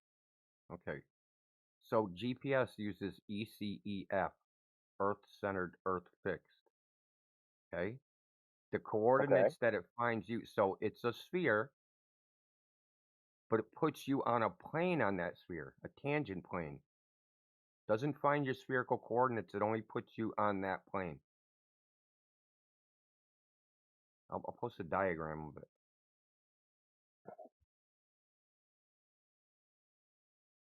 Very interesting. Actually kind of quite hilarious. Yeah, I'm trying to, have a respectful conversation with you guys. Like I said, I think that it's impressive that you guys are questioning everything. I'm not Yeah, no, criticizing you. Like we hear this all the time. It's just the way Right. it's taught. It's not your fault for being misinformed. You're a victim, dude. Oh, well. I mean, there's no incentive to look into how the shit works. What's the incentive? Why do you want to know how GPS works? There's no incentive for that. Why do you know how anything works? It's just curiosity to understand the world. I think people either have curiosity or they don't. But I'm still pretty convinced that the Earth is round for a lot of reasons. So, how does gravity work? What does that mean? Like, well, in the model that we have of the cosmos, gravity is what causes the Earth to orbit the sun and the moon to orbit the Earth and us to be fixed. But we don't observe those things. You guys are familiar with the standard explanation of things, right? Yeah, well, we don't actually observe the Earth orbit the sun or the planets orbit the sun. Well, when you look at the stars, you see a different set of stars as we go through the year because the sun is blocking the stars during the daytime. So you see a different section of like at midnight. How did you get from orbits of the planets to what the stars do? Well, you real said quick, before you answer that, Dylan, I just want to set a baseline. Okay, I just want to set a baseline for all the listeners, is that the flat Earth is not a competing cosmological model with the heliocentric cosmology. The flat Earth is about the Earth, and so the synergy of an entire cosmological model is something entirely different. Right? Go ahead. Okay, there's a model, Kepler's freaking elliptical orbits, and that's how we model where we see the positions of planets. But that's not the only freaking model that works. I've never seen a flat, like, I don't think that any kind of flat Earth model works. I mean, like, you have 24-hour sunlight in the southern hemisphere. Dylan, stop for a second, Dylan. Refer back to what I just said. The flat Earth model is not a cosmological claim. When we say the Earth is flat, we're not saying that the Earth is flat inside a heliocentric cosmos. We're not saying that at all. Okay, if the Earth is flat, the interpretations of the sky have to be entirely rethunk because the interpretations of the sky were retro-engineered from a globe assumption. Go ahead. Okay, we're right back at where I just started too. How do you think a 24-hour sun's even predicted? Do you think that they use a global model to do that? Because they don't. Yeah, we do. No, let's all say that. Yeah, we do. All the fucking time. No, if you go on Time and Date or SunCalc or the U.S. Naval Observatory, the formulas that they use to calculate where the sun is, it has no globe in it at all. You can look at the mathematics, the formulas. None of those variables are radius 3,959 miles. Okay, they don't use a globe model to predict it. These are models of the sky, the celestial sphere, a sphere of infinite radius. Okay, they assume these are observer-centric, meaning the actual model. If you took the geometry that the model is actually computing, it's computing from how the sky would look from your eyeball. It's using its spatial reference, the celestial equator, and how high that is above the horizon in time, as in like your time of day. So the longitude is the position of the sun, and your quote unquote latitude is the height of the celestial equator above the horizon. It doesn't matter what you're standing on, the actual model. So when you you have an explanation, but then there's the actual model. Now, if you guys were reifying a model and doing a reification fallacy, that might actually be understandable, but you don't even have a model to reify because the model isn't of a globe. You guys just think it is. This is just another thing where it's like just made up some shit in your head.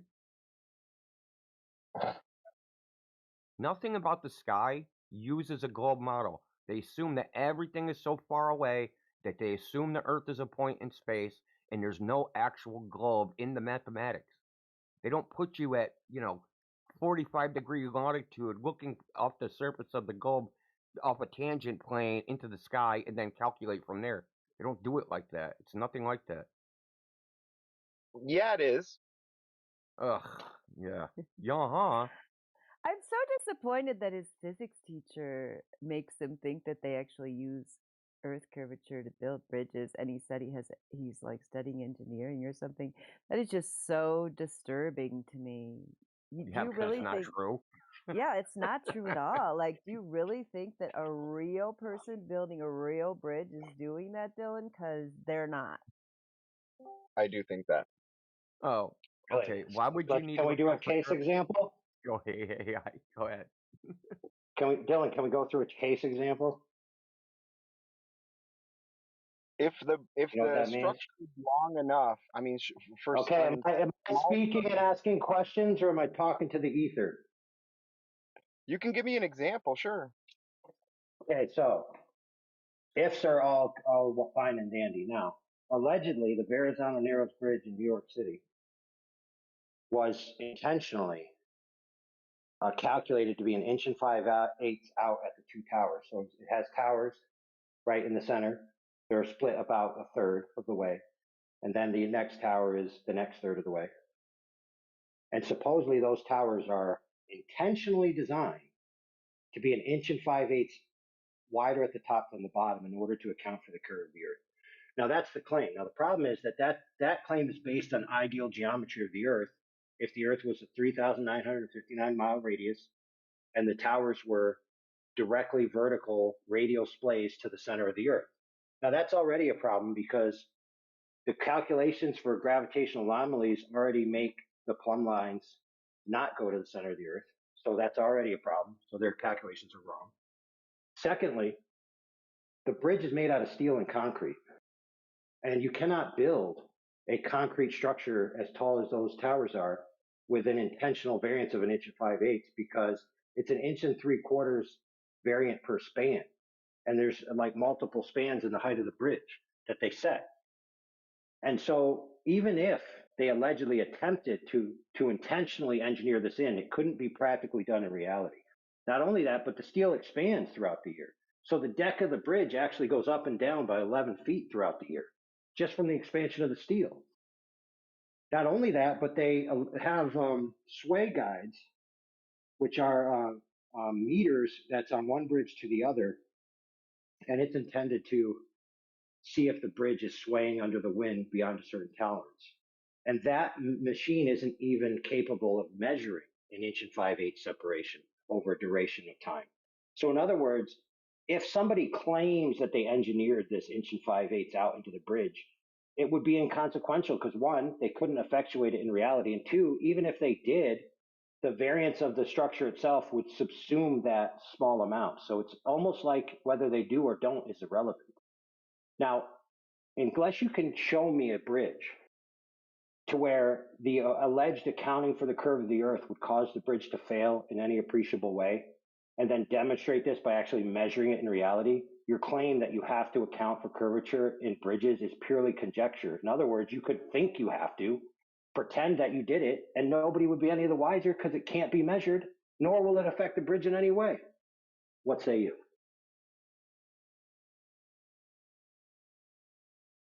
I would say that if they're including the curvature of the Earth in the bridge, it makes sense that, with expansion stuff that might be greater than what they would have to account for with the curvature, but they would still include it anyway in the construction. Dude, listen, I'm going to tell you, dude. A hundreds and hundreds of feet tall concrete bridge is not going to have an 1 5/8 included in the construction, dude. It's not so much the height that matters; it's the length. Wow, dude. All right, let me help you out, friend. A canting of a tower is only relevant to the tower itself. Do you understand that? No. What do you mean by that? Okay, so you must assume. You must don't know what assume. canting means, and you engineered a bridge, Like a motherfucker. cantilever. Like a cantilever. What I'm talking about? Hey, dude, do you know the Leaning Tower of Pisa? You know the Leaning Tower of Pisa? How it's not straight up and down? It's canted. Right. Okay. It's tilted. Okay. Okay. Yes, tilted off plumb. Okay. Not intentionally, though. Although it wasn't intentional, but now it is. So in other words, they tried fixing it and they found out that it's easier to just keep the lean intentionally rather than actually repair it. And that also keeps the iconic history where it's like the Leaning Tower of Pisa is famous, but the Straight Tower of Pisa is not famous. So anyway, if these bridge towers are canted intentionally, 1 5/8 out, that is impossible. Can't be done. However, the claim of this geometry, if you actually look at it, like I said when I began, is they're claiming that the bridge towers are a certain distance apart and on a perfect sphere Earth with perfect distribution of forces, with perfect plumb lines going through the surface to the center of the Earth, the bridges would be theoretically that far splayed out. That's all it was, dude. It was just a claim that if the Earth was a globe, if the towers were this far apart, if you had them perfectly plumb, they would be this far out at the top. It wasn't engineered intentionally. It was nothing but a claim.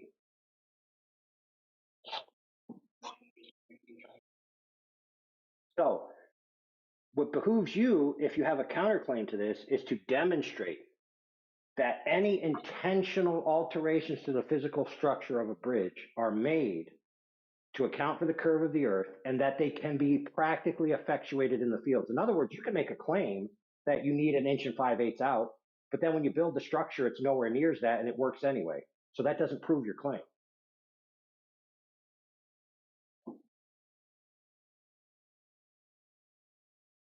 Okay.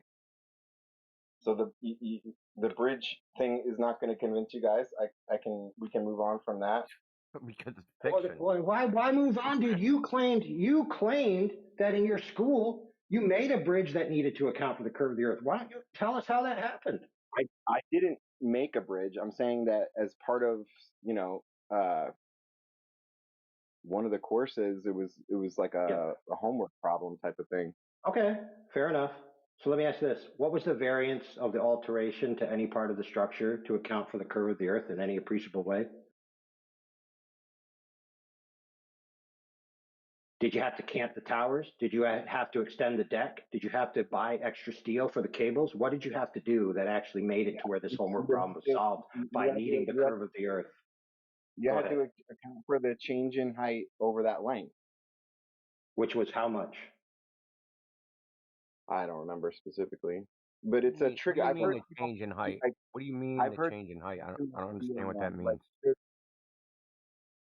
That if you were going to assume at the starting point that was level, that as you move across the curvature of the Earth, then there's going to be a change in angle from the original level, and there's also going to be a change in height.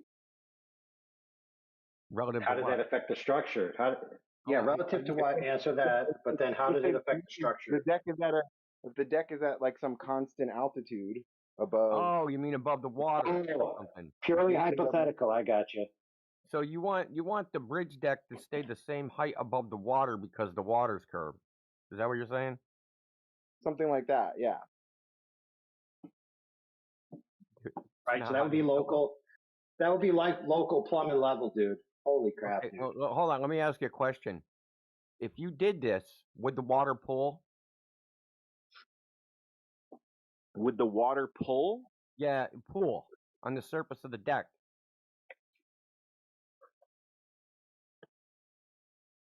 If you had to curve the bridge to be parallel to the surface of the Earth, which is also curving, right?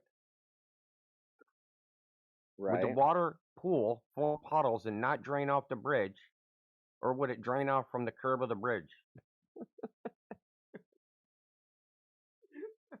I think that the distance is too great for that to be for that to matter.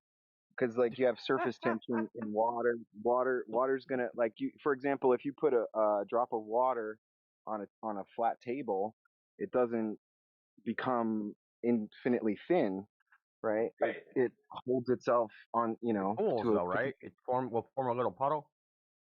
it forms a little droplet, right? It forms a little droplet. If Well, it it depends on how were much water it is, right? so the Yeah, surface so tension dimensions are relevant there, you know. It yeah, fair depends on enough. how much So water there is, dude.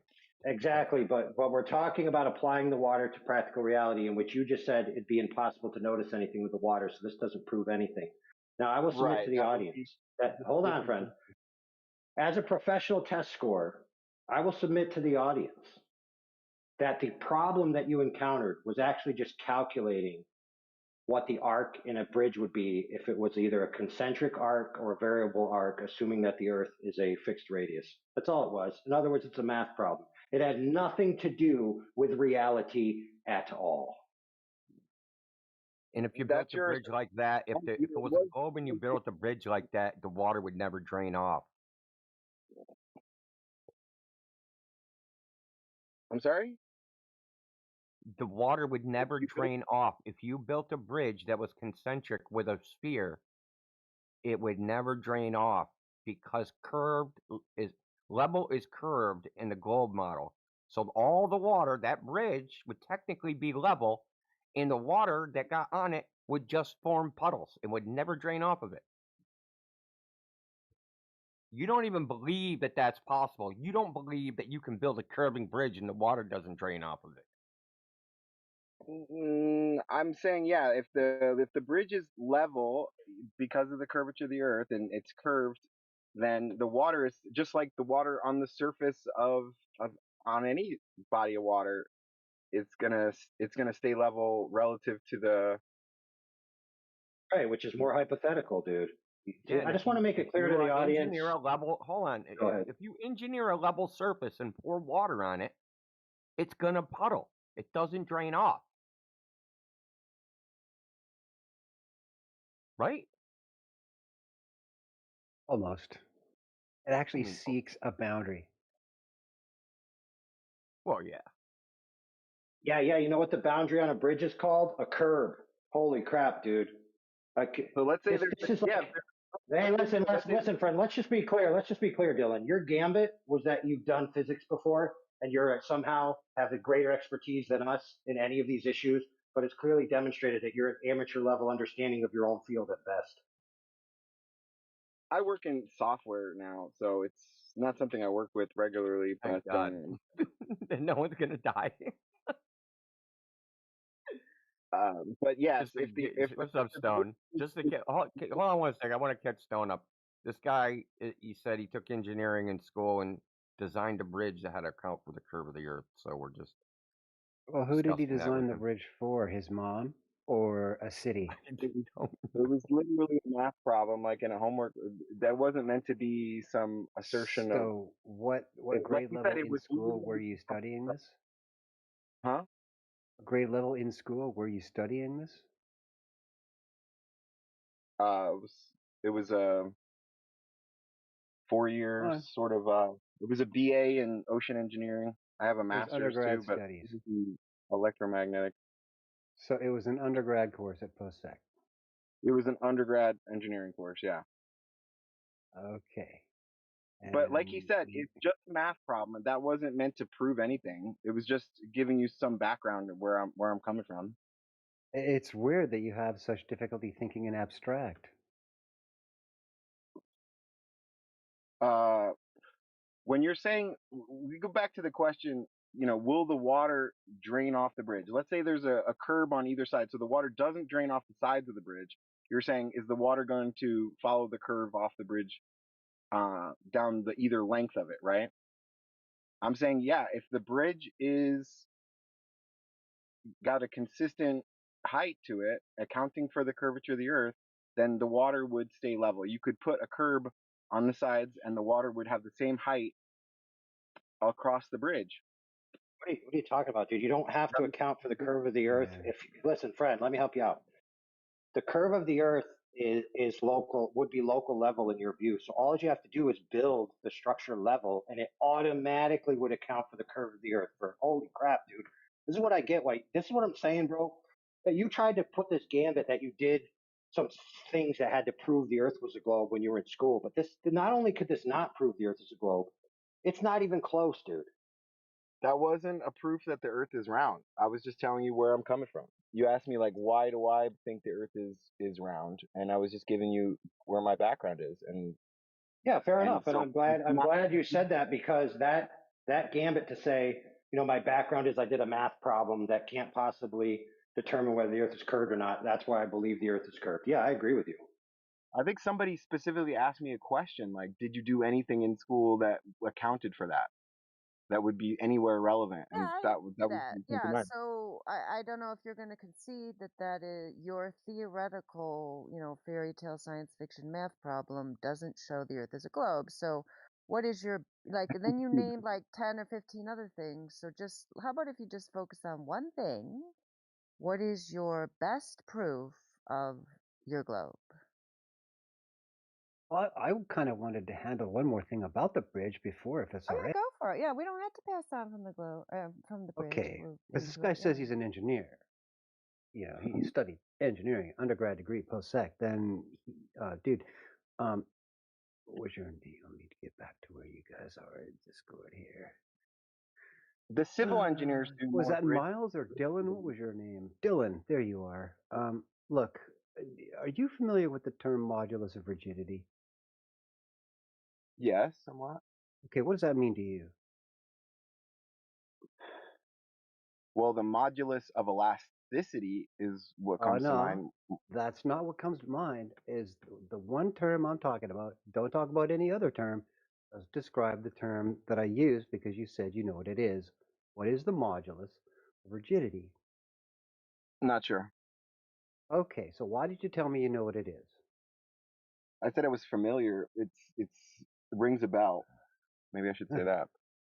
Okay, the modulus of rigidity is almost directly related to something like scratch artists. That how dense is the material? How much, when you apply lateral pressure to the material in a longitudinal form, what's the deflection going to be? You know what I mean? Modulus of rigidity. Does that make sense now? Yeah. Okay, great. Now, when we talk about the world's favorite construction material, which you know it, concrete and rebar, right? Yeah. Okay, so they've got these big, wide fucking columns, and these at least 2 points on a cantilevered bridge. The two towers themselves, they're hundreds of feet apart, and they're 100 or 2 feet high, right? Okay.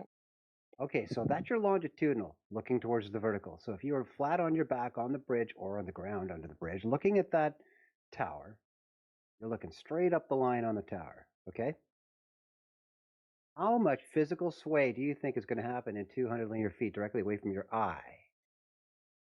Just based on, not the load, not the change in temperature, but just the wind changes. A mild breeze. How much sway do you think is going to happen at the top in the oscillatory sense? Several feet. Probably several feet. Several feet, right? Several feet. And I would concur. So when we're talking about that much sway, who's talking about 1.5 inches between two of those towers 400 feet apart? Nobody. Nobody. They're only talking about vertical here and vertical there, and they don't give a shit what this separation is over altitude. It's absolutely delusional that you think anybody in the engineering field is even talking about that. Does that make sense to you yet? I think it only is relevant in very long distances.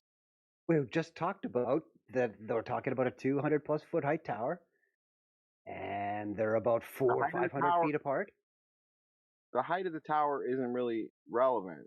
It's it's absolutely it's the ratio relevant. of length. Dude, of length to height change. The height of the tower is relevant because you have to consider the cross-sectional value, the impact of the wind hitting it, right? If you're talking about just the deformation from the wind, then yeah. I'm talking about the total impulse value, the push value of the wind because of the cross-sectional area of the wind hitting it. Okay. But it's not insignificant. You must concede that. You just said there's going to be feet of sway. And I concurred. Okay. How long is the bridge that we're talking? How what? How long is the bridge that we're referring? You said it was the Tacoma It doesn't Narrows? matter because we're only talking about the two towers, and they're about 400 feet apart. Well, then the curvature of the Earth isn't relevant. How isn't it? Hmm?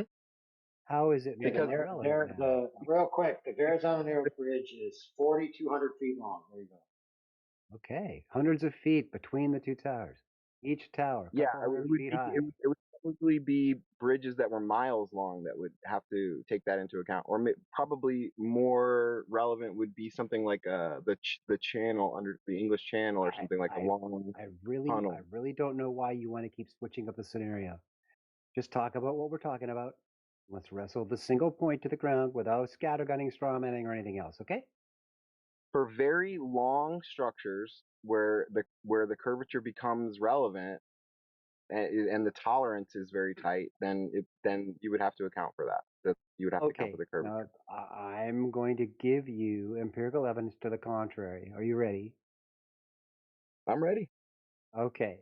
Do you know who Taylor is? Our friend Taylor on Ether Cosmology. She's a resident PhD candidate in biology. Taylor. Okay. You know her? No, you know her? I don't know who. Know about her? Don't worry. That's fine. She is a go-getter. She's a digger. She likes to find the answers, get the fucking answers from wherever they come from. And in the case of the Pontchartrain Bridge, are you familiar with that one? No. Okay. Well, if you've been hanging around any flat Earth communities for any length of time, you will witness a great deal of fervor and debate and hearsay and anecdote and bullshit and distorted pictures and controversy over the Pontchartrain Bridge. It's somewhere near New Orleans, if that gives you a grip on where it is. It goes over a lake. Of course, it's a bridge.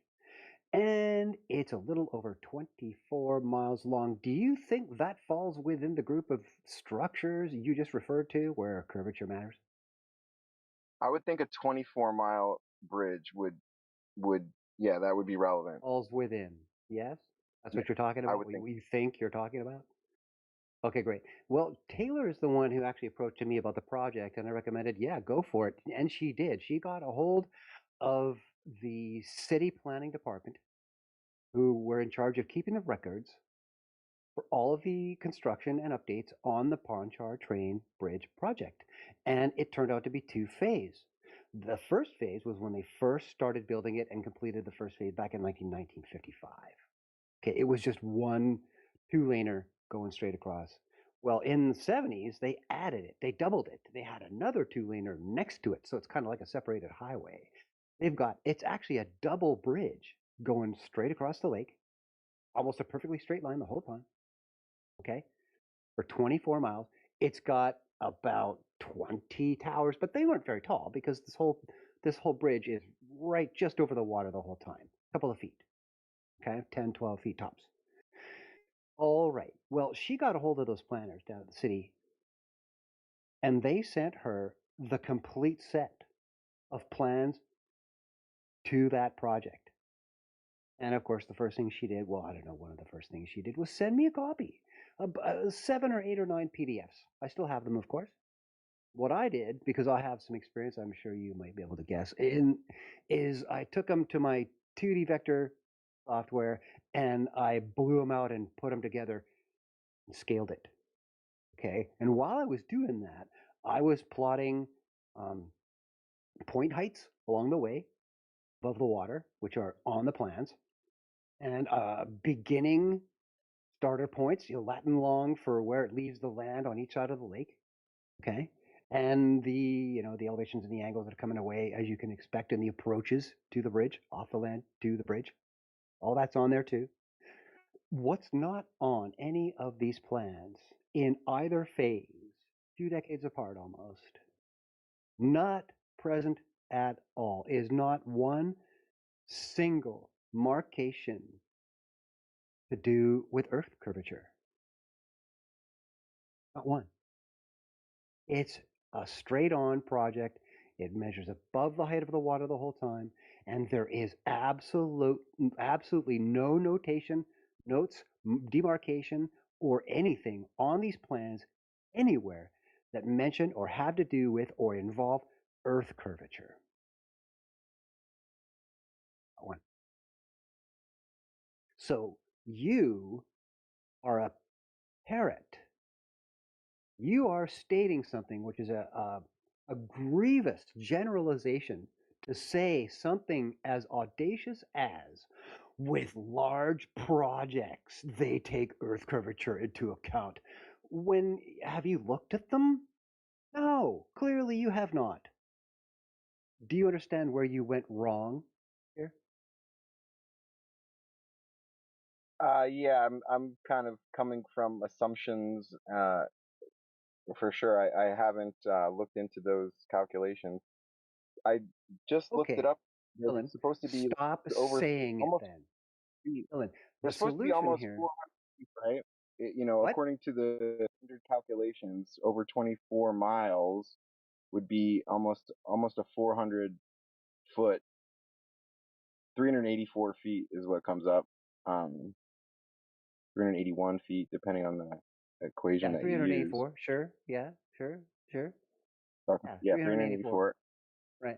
So that's pretty significant in the sense that it's relevant. It would be relevant if you were trying to calculate these things, but I'm assuming that at this point that if they didn't include it, that they were just using local Right, which would kind of. mean what, Dylan? Dylan, you just said it. Hold on, friend. You just said it should be relevant. But if they built this bridge, and I know the Earth is a globe, and it's not accounted for, then that means it's actually irrelevant. So you divide by 0, and you end up with the remainder of it's irrelevant. If they're building a bridge across the lake, right, then they can use the local water height to calculate the height of the bridge wherever wherever they go. Okay, but it's a multi-segmented bridge, right? So in the Right, but plans, you segment would by segment. see I'm in a building it segment. profile, dude, you've got to hear the answer. You've got to understand what I'm saying if we're going to have a coherent dialogue here. In the plans, side view, cross-sectional, you would have seen on each one of those typicals an angle that's out of square, vertical to horizontal, top to the end butt of the panel, the segment going into the bridge, and there's a few hundred of them, right? You would see something in the plan that says, okay, well, if we're going to drop 384 feet over 24 miles, then the angle has to be away from square for each of these panels to abut each other correctly, squarely, and tightly. But it's not there. Yes, for the road segments, I suppose you would include So, that. Dylan, go find that black swan, man. Before you make that statement again to anybody, anywhere, try to find some evidence of your claim. This is the problem that we have with you, Dylan. I'm here for the discussion. You guys can have problems with me. I'm still convinced the Earth is round, but I'm trying to have I'm trying to be part of the discussion here. Right, I but don't know. Dylan, fair enough. That's good. Dylan, fair enough. Good Have you evolved? discussion is good, but let's just stick with the facts, all right? Right, so Dylan, have you evolved to recognize that you may still believe the Earth is a globe, but the reasons that they allegedly take account into the Earth curve into bridges should not be one of them? If they built that bridge without accounting for the curvature of the Earth, it doesn't convince me that the Earth is not round. No, I didn't say that. One more time, just listen to what I'm saying, friend. Listen. Okay. Your gambit originally seemed to be that you're convinced that they have to take into account Earth curvature in bridges, and that leans towards evidence that the Earth is a globe. But that's not a good reason, is it? Yeah, I would say that's probably not convincing to you guys. No. It's not about convincing to us, dude. I'm talking about you. You have no evidence that taking account bridges Earth curvature even exists, let alone whether it proves the Earth is a globe. So you shouldn't be convinced the Earth is a globe at all because you think bridges are taking it into account. That's a bad reason. You guys kind of chose to focus on that particular issue. Like I said, there's a lot of different things that kind of coalesce Well, together. I just chose to focus on an issue because then we can flesh it out to its logical conclusion. So if you want to move on to another issue that doesn't prove the Earth is a globe, by all means, let's do that too. That's fair. I don't have good evidence that engineers are using the curvature of the Earth to, design bridges that are very long. No. That's good. I'm glad you're conceding that and you're recognizing that it's not that it won't convince us, it's that it is inherently a bad argument that you should stop using. Excellent. I'm glad you conceded that.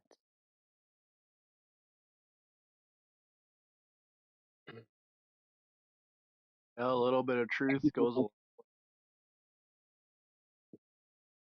Yeah.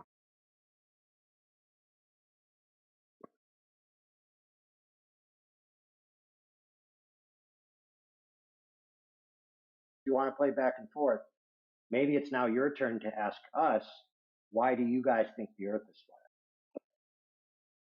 That's a great question. Yeah, why do you guys think the Earth is flat? 3 hours later. I mean, I've seen different flat Earth explanations out there, On why? But you guys might have your own particular flavor. What do you think the number one is? I think the number one reason people think the Earth is flat is because of their direct experience that they don't feel the Earth moving. They don't. It's a whole issue. And it looks flat. Huh? And it looks flat. Shape and movement people are two totally different things. It's just a notion of level, and they're saying, well, if a plane is flying level, then it would have to account for it would have to keep tilting down, or you're talking about phenomenological things. We just stick to the Earth. Well, he wants to talk about flying planes. I could take him down that road. Something tells me Dylan doesn't know anything about the ILS project research that I've done there. Are you guys? You guys have the patience for that? For me to explain that to him?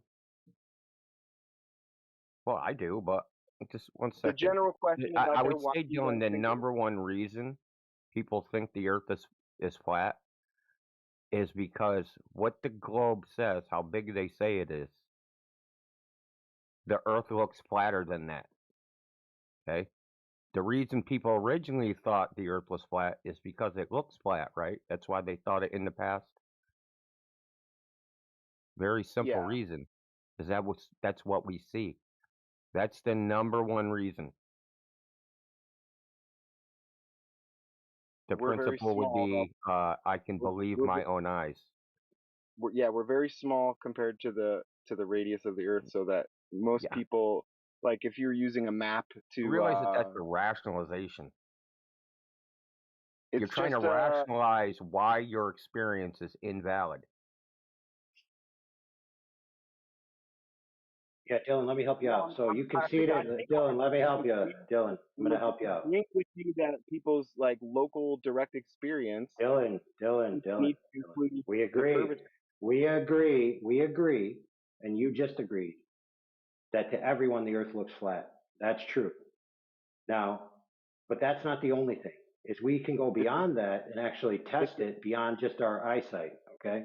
So the idea that you're super small and the Earth is big, well, the Earth has been quantified in the size that they claim it is at 3,959 miles. I'm 6'3", so I know how tall I am, and I know how big they say the Earth is. And rest assured, friend, there are tools sufficient to the task to be able to measure a curvature rate of 8 inches per mile squared approximately. For example, you could take a laser and shoot it over 25 miles. And remember, previously you said there's supposed to be 400 feet of curve? It's actually more like 300. But you can shoot a laser across that span, 25 miles of water, and you can hit a target 6 foot high from a 6-foot sender right across that water, demonstrating that the water is not curved in between the laser and the target, demonstrating that the water is flat, and if the Earth is covered in 70% water, the Earth is flat. What say you? I saw a similar experiment that proved the opposite. They sent the laser towards a kind of a projector screen on a boat, and they moved it farther and farther away from the shore. Now, listen, friend, let me help you out. That was a TV show. And if you actually watch the TV show with scrutiny, you'll see that they jump cut all over the place. And when they did the helicopter test, they used the same footage with the same birds twice to try to represent the helicopter going up and down. So they clearly edited the footage to favor their results. It's completely biased. There's no data. There's no metrics. There's no nothing. It is a TV show, friend. So no, you didn't see anybody do any tests with a laser, my friend.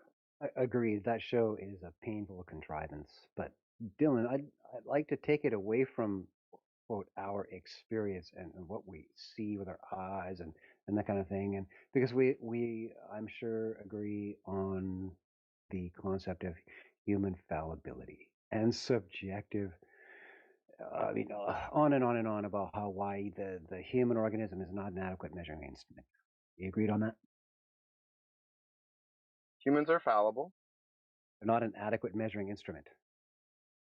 Yes. That humans are not an adequate measuring instrument? That's right. You can't look at something and tell me how far away it is precisely if it's 2 miles away or 3 miles away or 2.25 miles away or 2 1/8 or 2 and 52 feet. You can't do that. You're just a human, right? We typically use devices to help us, to make measurements. I think a yes would suffice. Okay, so let's go down that path just for a sec. Dylan, are you at a PC or a Mac or a laptop or anything like that machine? Right now? On your phone. Yeah, or are you on your phone? I'm on my phone. I'm on my phone. Fuck. What a drag. Okay, well, you got a pad and paper there for stuff you can check out later? Yeah. Okay, so you can take a few things down while we're talking. Yeah, Listen, I would. Let's start. If you miss with, anything, you can also replay the recording. We were recording. Yeah, there you go. Great. So that's a good reference. You know where to find this, I'm sure. Look, I now keep a Rumble channel. I used to do all my shit on BitChute, but that just turned into a bad thing. So I re-uploaded a great deal, like 50 of my videos onto Rumble, and the channel is called Flat Earth Man of Stone. You can just type in FEMAN and it'll come up to the top of the prompts. So you can hit it, boom, there you are. I'm just breaking finally 100 followers there, so you know I'm the guy we're talking about, just to be sure. So You're the Flat Earth Man of Stone. Yeah, sure. That's where you'll find me there. So when you do, you'll see there's about 3 pages of videos there, and they're of course chronologically uploaded, with the first ones on page 3, the most recent stuff at the top of the list, right? Okay, so what you're looking for, and you'll find the first couple right in the first few results right at the top of my list because of most recent.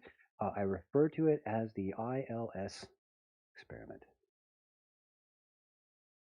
Okay, now there is some earlier work that you need to see before you watch the most recent stuff, and you're gonna have to go back a page or two. It starts with one about Eric Dubé, Torn Apart. I've seen some of his stuff. Yeah, it's been a Eric while. Dubé. This is the title I'm giving you to look for later. Write it down. Eric Dubé, Torn Apart, and Reformulated. Torn Apart and Reformulated. Yeah, that's the first one you need to watch, and then we move into another one. That one was about 4 years ago, and about 2 years ago, I did one called "Earth is Not Convex," and there's something about pilot in the first part of that title. Okay, and then you can go ahead and watch the recent stuff that's on page 1 near the top about the ILS experiment. I present it here and there. There's a short little thing, and there's a long big thing, and there's a lot of soap in between that you don't need to know about. Anyways, let's talk about what it is now that I've given you the research materials. How much do you know about the cockpit of an airplane and the hardware? Some. How much? Not that much. Okay, great. Surprisingly.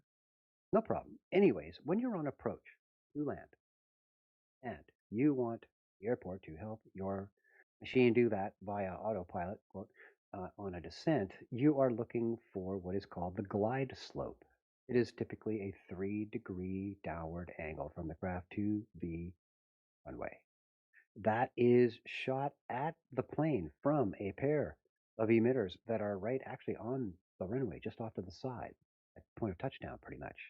And they fire that 3-degree signal as a pair of EMF emissions that hit the plane, and they're on 2 different frequencies. The plane takes them both in, analyzes them for signal strength, and decides which one is stronger. When they are equal strength, that's how the plane knows that it's right on that glide path.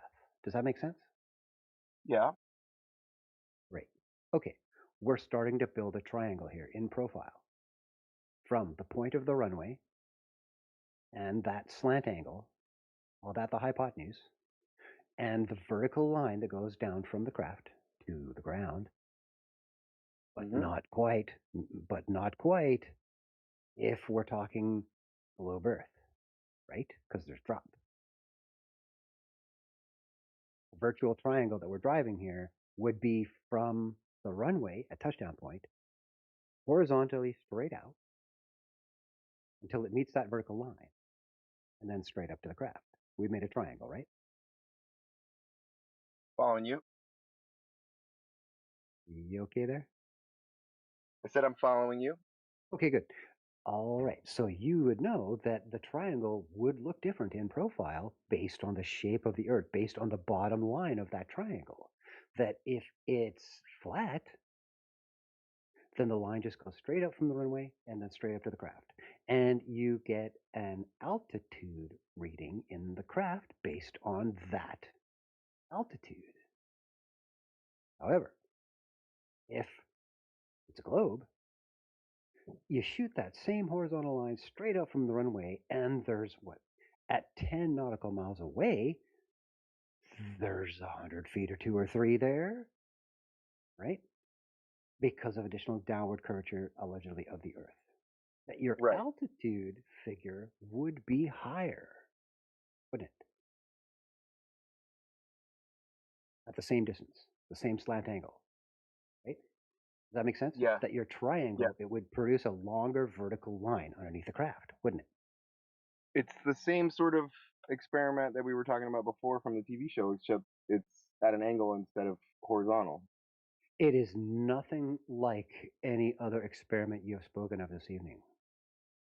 Because when we were talking about a horizontal laser pointed over a body of water, no, we're not talking about that. No, it's not really. It's not really, because there's nobody holding the instrument, like pointing the laser or doing anything near the ground horizontally. No measurement is being taken there. I'm surprised you don't see the symbol. Well, if you follow me, I'm going to point out how it is geometrically entirely different by hundreds of feet. And this is the crux of the issue, and why the experiment I'm proposing here is so much more compelling and irrefutable. Because all of the arguments about lapse rate, humidity, temperature change, off the ground, bullshit, obstructions, all that become irrelevant, because the thing that's doing the measuring is up in the sky, hundreds of feet up. Right. If you're trying to triangulate the altitude based on the laser angle and the distance to the laser, as opposed to directly measuring it from the ground, if you like were to point some sort of I don't think you're device quite following.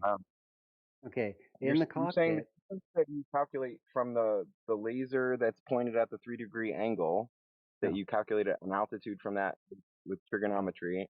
No, I don't. No, I don't. Maybe I'm misunderstanding.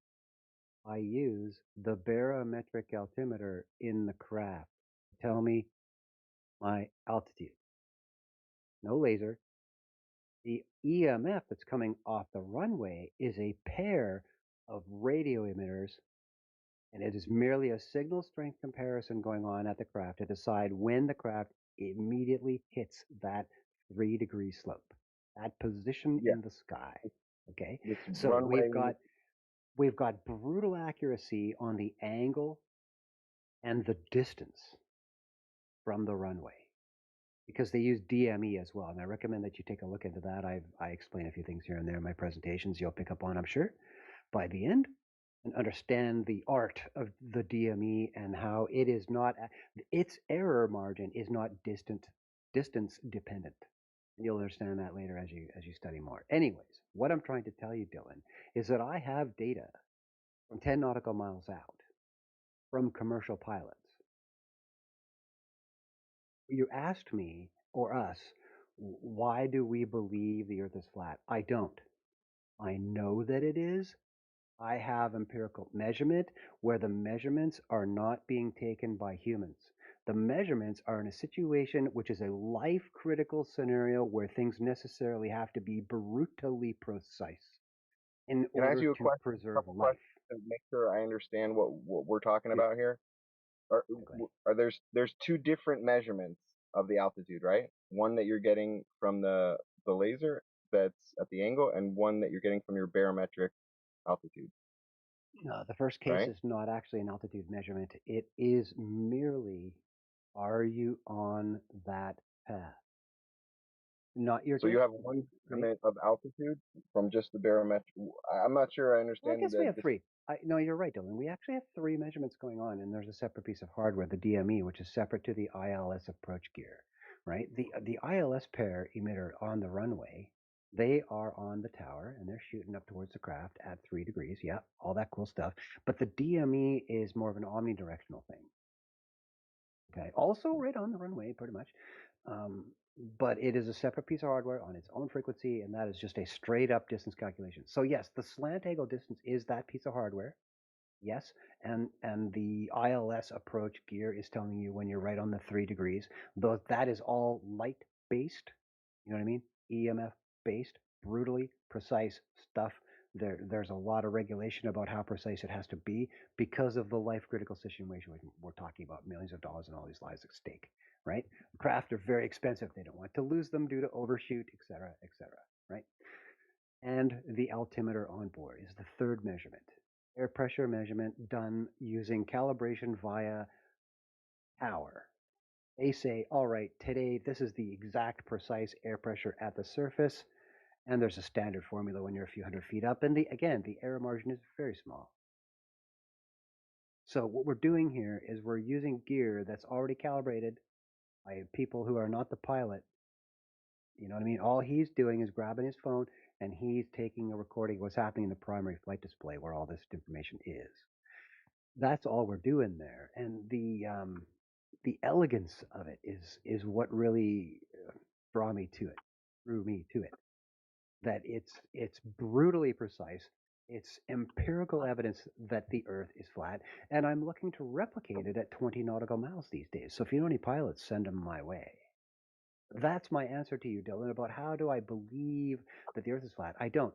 I know that it is because I have collected empirical evidence to the fact.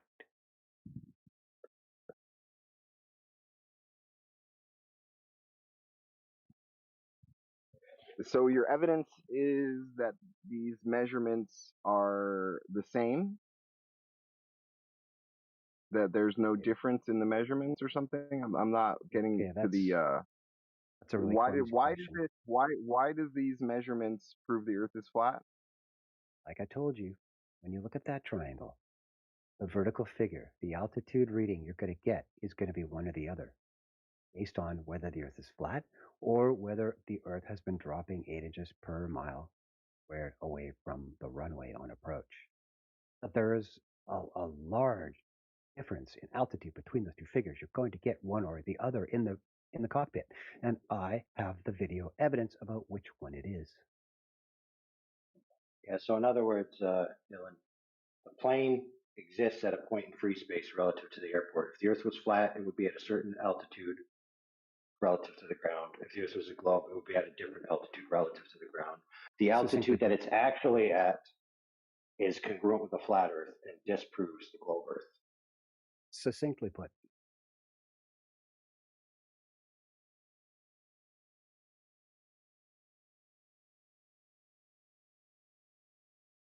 So that's just why in I recommend you. contrast, hold on real quick. Let me say this one last point here. I'll yield it back to you guys. Just in contrast, so, and this is not a dig against you, Dylan. In previous, there was this illusion that bridge accounting somehow proves the Earth is a globe. No evidence was presented. But here we have Mr. Stone presenting his claim, which he seems to be able to back up. And there seems to always be this stark contrast between globe claims and flat Earth claims. All right, go ahead.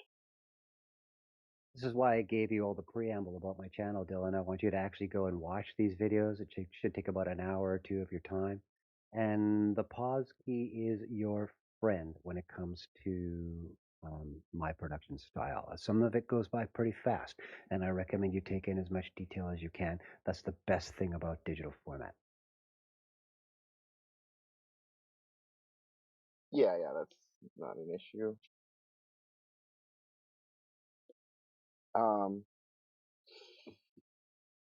Put away your bias and see what happens. I'm sorry? I said take your bias. I said take your bias and put it off to the side and see what happens. Mm-hmm.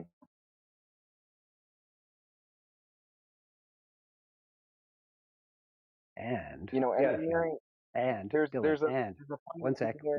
And if you like what you see in what I recommended you watch so far, I recommend you take in the rest of my channel. There is an insane amount of information there.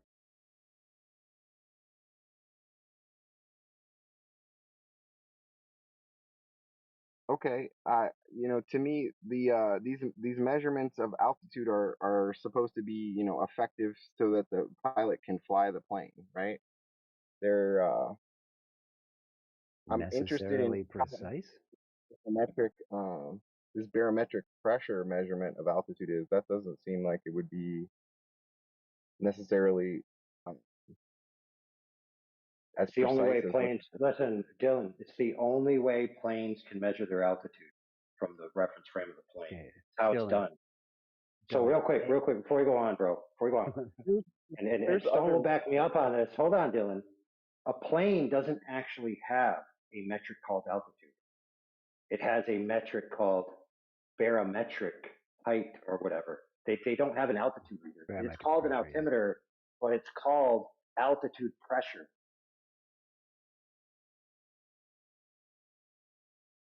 Right, it's measuring the pressure and using that as a proxy to calculate the altitude based on some formula.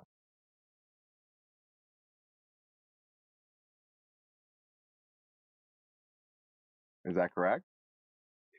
Dylan, we're on the same page here? Dylan, ignorant incredulity will get you nowhere. Put your bias to the side and see what happens. Well, I just asked you a question. I mean, just so we're on the same page, it's measuring the pressure and using that to calculate the altitude. That it is. Have you ever looked at the charts published by the FAA on it? I have. Have you? No, I'm asking. So you said it was very precise. I'm surprised that it's as precise as it is. It seems like pressure would change with the weather, you know, temperature, these other issues. Like it doesn't seem like a very accurate. That's why the tower constantly transmits it whenever it changes. It's always in the notice to airmen. It's in the report. It's in the weather. It's got its own separate channel on the radio every time on the stack. That's why they have several radios in a plane so they can listen to the weather and talk to tower at the same time. Yeah, it seems like an effective tool to be able to fly the plane and to be able to land safely, but it's critical. Would you believe? More of Life like critical. an effective number, you know. It's you see, Dylan, your incredulity is leaking out from my phone onto my floor. I have to mop it up. yeah. Lots of doubt and not a lot of knowledge. Really, get down to it, man. See what happens. I think it'll blow you away. You're gonna love my channel. I think I would like to move on towards something like you said there wasn't a cosmology associated with it, but for me, when I first was questioning this as a young person, it was more the cosmos that made sense to me. The seasons, the way the stars are moving, the way that stars change through the year, like the way I can look at Polaris and see the stars circling the Polaris. Uh, those were things that were more convincing to me as a young person, and that's still the cosmology of it is still the thing that my mind is going to, in order to consider all of this.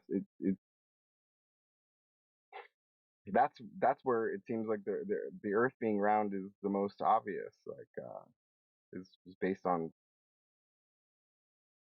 the cosmological model that we have. It's When I look at delightful. Jupiter, I can look at Jupiter in a telescope and see the moons of Jupiter. I can look at the moon. Do you think the moon is round? Do you think the moon is spherical? Because you can see the light from the sun hitting the moon. Dylan, for the love of God, let me help you out, friend. I'm going to help you. Scattergunning. I want you to see this through our frame. I want to make this explicitly clear. The moon, hold on now, sit down, is not, wait for it, the Earth. The moon is not the Earth. So whatever the moon is, it's not what the Earth is. So to ask the question, do you believe that something that's not the Earth is something that the Earth is not? Think about it. Quite correct.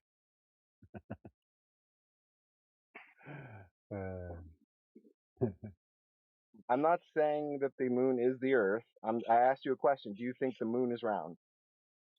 Let me help you out again. So the moon is visually round from an observer location looking at it when it's full.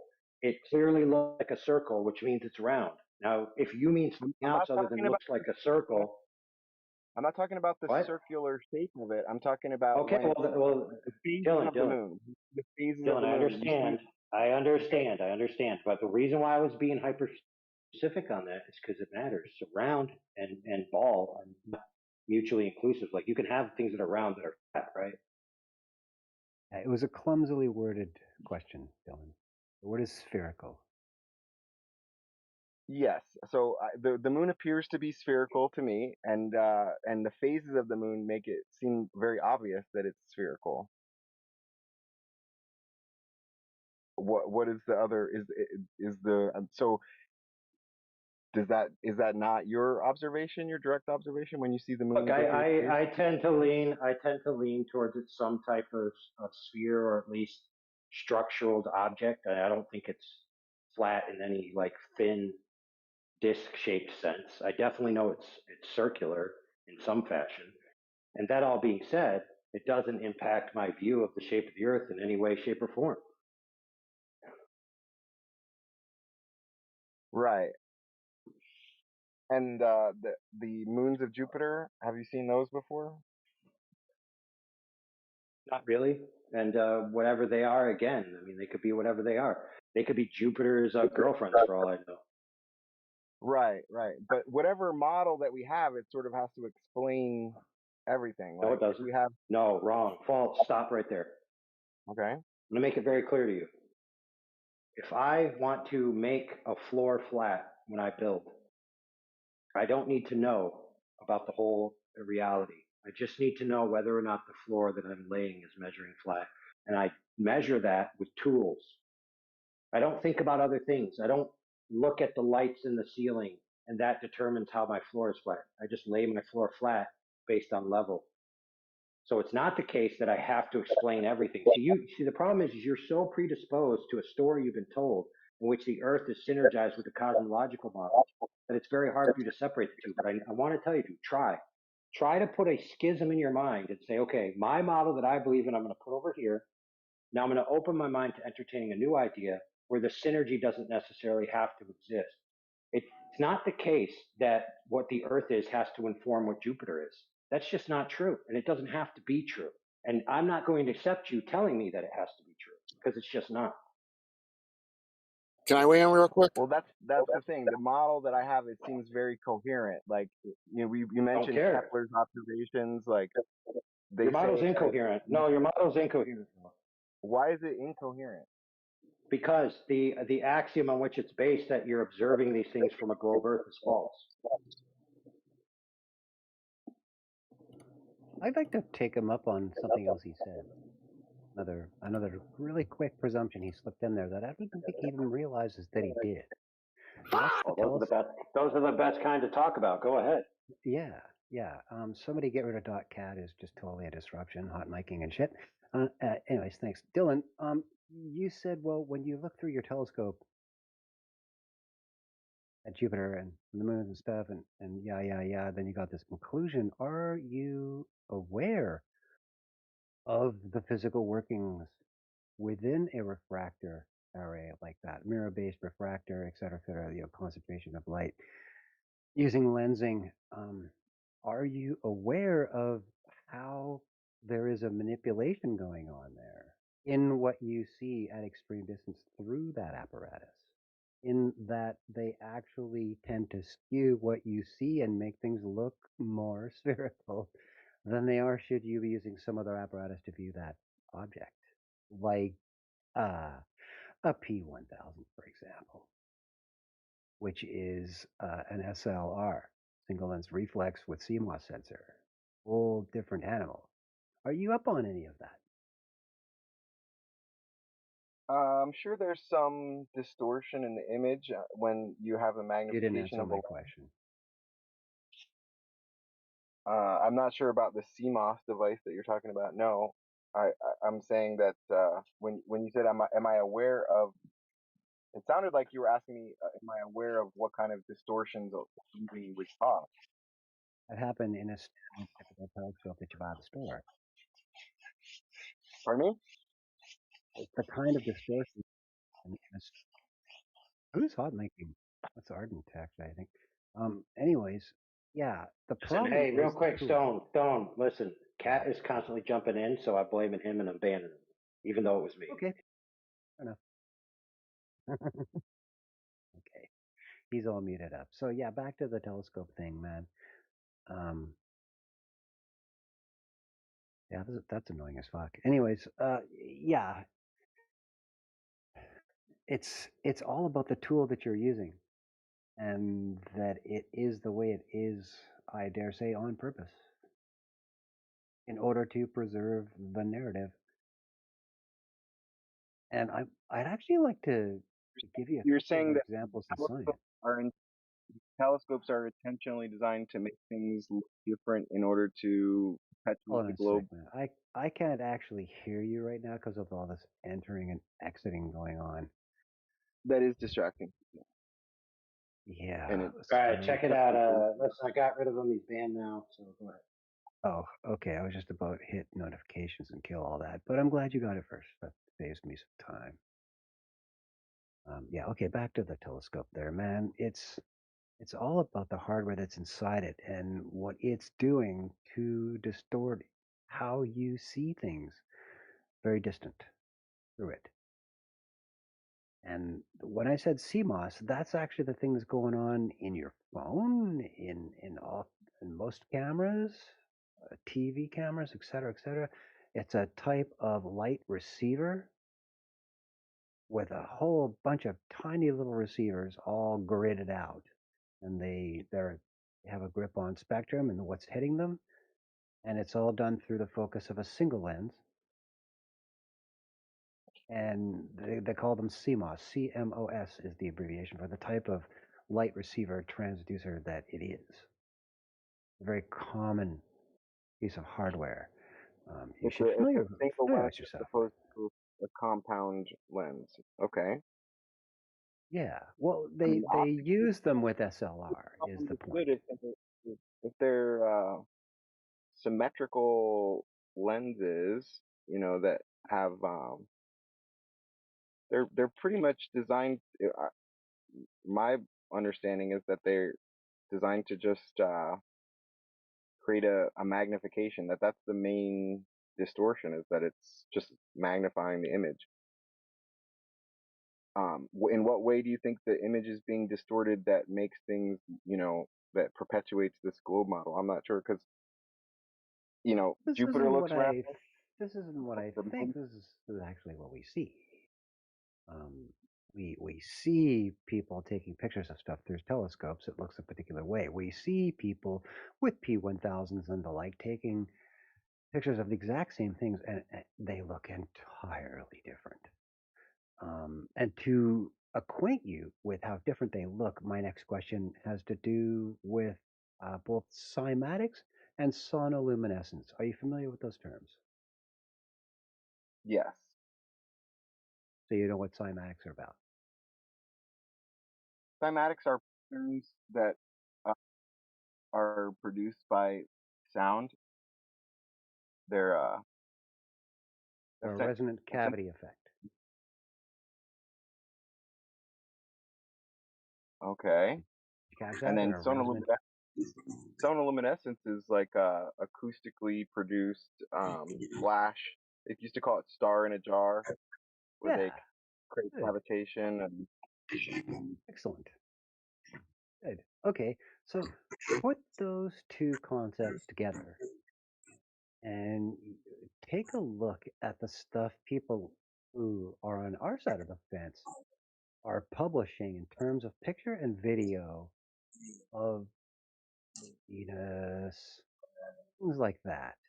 Close by, stuff, Mars even, that you think you've seen a lot of pictures of, but not like anything what we're publishing. And this is why. I'd like to weigh in when I get a minute. Just another thing to write down, take a look, learn some stuff, and see where you get when you take in all of the information. Very interesting field. Quite revealing. I wanted to redirect you a little bit because we're getting really sciencey here. Let's talk about science for a second in terms of units of measurement. And this is something I have a major bone to pick with the mainstream in the physics department with units of measurement. Things like the star brightness scale. Are you familiar with that one? Apparent magnitude, absolute magnitude. Ringing a bell? Can you guys hear me? Yeah. Okay, so just real quick, I got to go into work. I was driving a minute ago, but I'd just like to weigh in on the conversation. Can anybody hear me? All right, hey, never mind. I'm good. Yeah, never mind. Good, yeah. Great. Then what's up with Dylan? Oh, he's gone. I think I overloaded. Well, I did hear a couple of joins recently. Maybe he was having trouble and he was rejoining. Well, hopefully we see him again. Well, that was fun.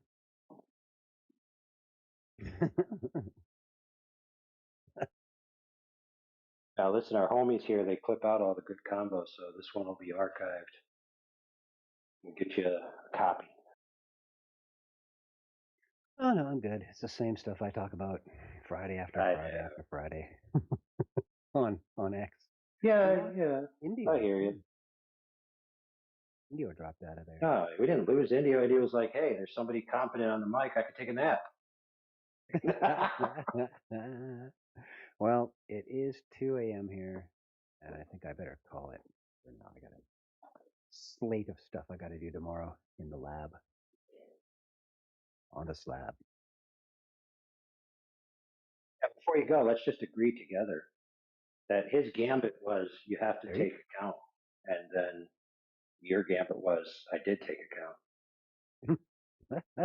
Hey, Dylan, you there? Can you hear us now?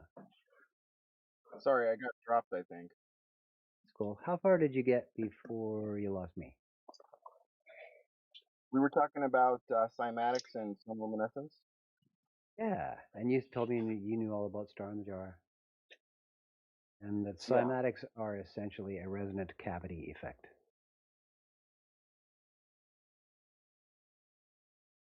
Longitudinal, right? Compression and rarefaction upon itself, reverberating in the same area. Considered cymatics?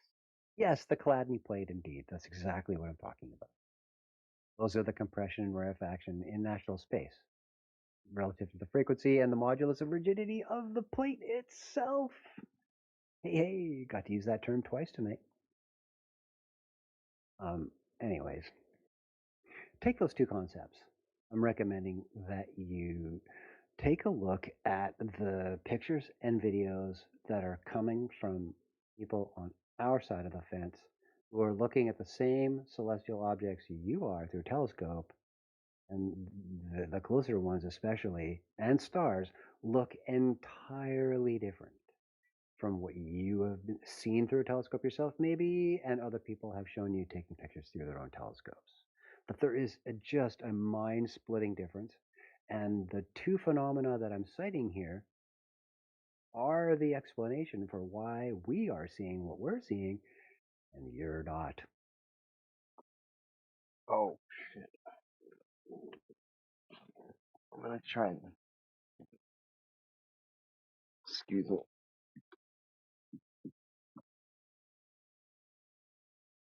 But now that you're still here, there's one more subject I wanted to cover. Let me know when you're ready.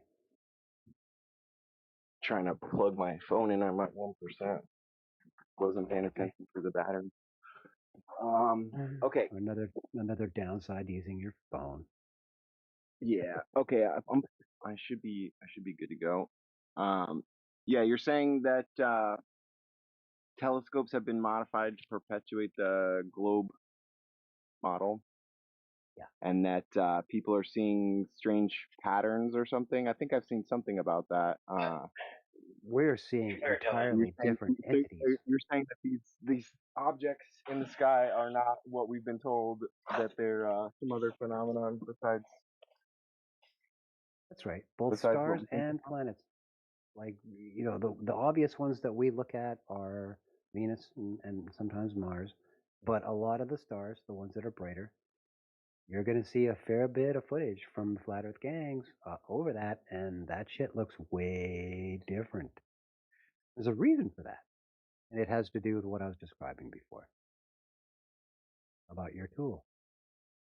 But now that we've come this far, and we're getting all sciencey, I just wanted to rant for a minute for you, something you might want to consider when you're looking at anything the Globies present, anything the mainstream presents, and it has to do with units of measurement. You still there?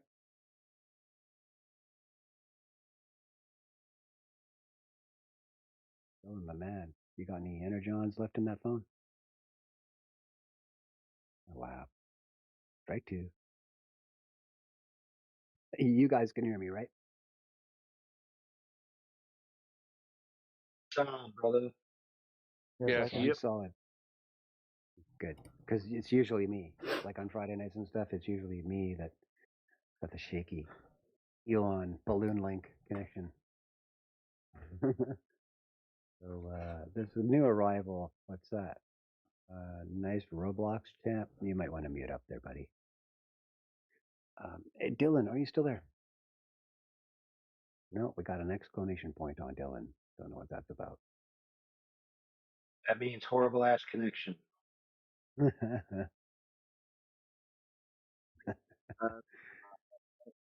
I'm back. Get closer. Cool. All right. You ready for this rant? You solid? You plugged in? Got energons? I'm plugged in. I don't know why I keep getting dropped, though. Me neither. All right, so I just wanted to talk about units of measurement briefly for a second and rant some.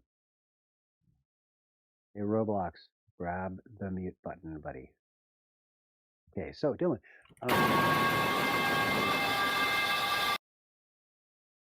Thank you. Yeah, so we were just getting into the magnitude of brightness scale for stars. Are you familiar with that one? Yes, somewhat. Okay.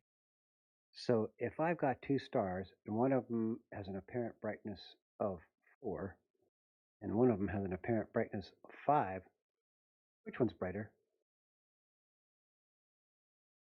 The one with the apparent brightness of 5, I would assume. You see, you know nothing about this scale. Why didn't you tell me you just don't know anything about this scale? I don't feel like I don't know anything. I know that they use the magnitude of brightness to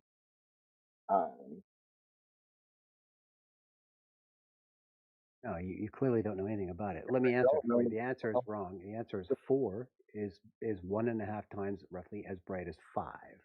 And it has to do with measuring alleged stars with an alleged distance of 10 parsecs as a base unit to derive this logarithmically based scale.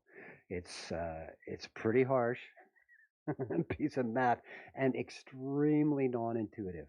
I'm of the persuasion that this is on purpose. It's the same reason that you're going to find that Kelvin is actually Celsius dressed up, isn't it? It's just subtraction. I think it's 273. Or it's the difference between Kelvin and Celsius is right, but the increment is the same. The increment is the same. Yeah, so that's what Kelvin is. It's Celsius dressed Just up. shifted so that absolute zero is zero in So Kelvin. absolute zero is 0, and instead of not just negative 273, it's just got to be 0 now. These Right. non-intuitive things are constant, thematically constant in mainstream physics. You will find when you look at units of measurement in mainstream, there is such an effort, an unspoken effort to make things as non-intuitive as possible so that they are entirely impossible to visualize correctly in the abstract. They don't want you to do that. They want you to merely hold on, Dylan. Dylan, they just want you to accept what they're saying without trying to rationalize it and fit it out in your head. This is part of the deception. It's rigged right into the plan. I just wanted you to see it and be prepared to see that.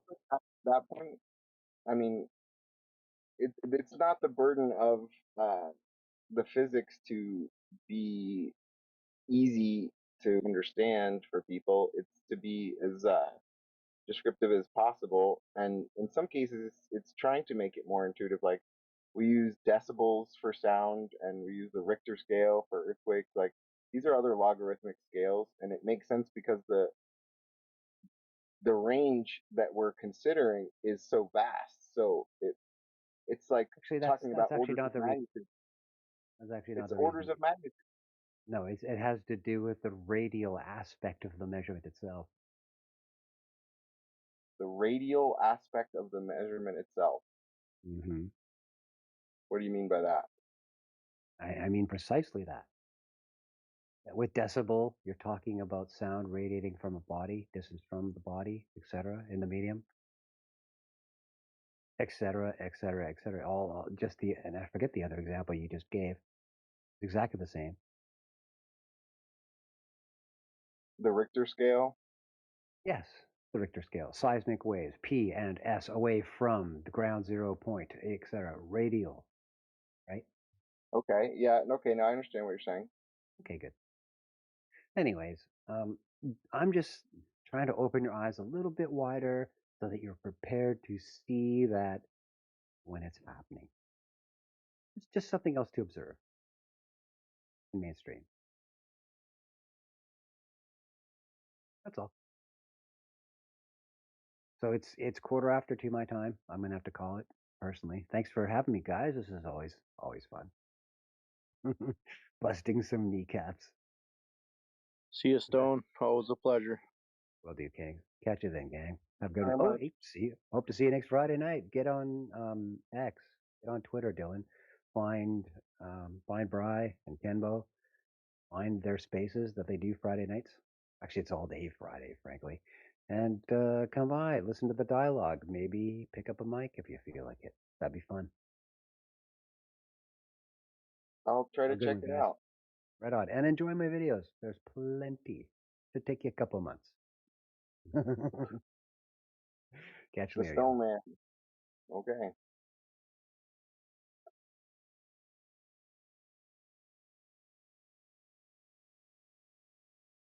So was that the end then? Hell no. He just is not talking anymore. You can talk to anybody else you want to. You're a free man. Never the end. It's only the beginning, bro. Quite a few people in here. Yeah, I'm wondering why most people are just listening, I suppose. We've only Or just you want us all to talk at once. Yeah, notice how you guys actually had a very productive conversation and only had limited moderation or interjections for accounting of certain things, right? More productive. More productive. I just tried to say productive and conducive into one word. Producive. All the words are made up, so go feel free. Yeah, that's right.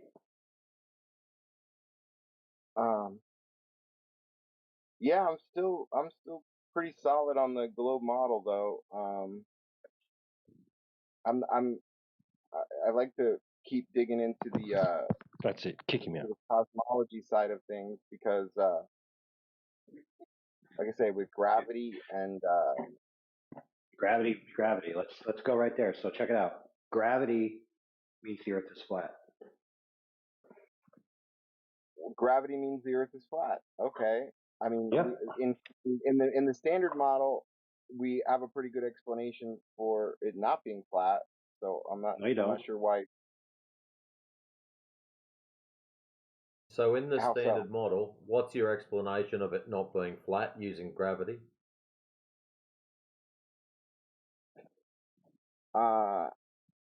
Well, objects are attracted to each other that have mass. You have like the equation mass 1 times mass 2 divided by the distance between them squared, the inverse square law they call it, and the big E.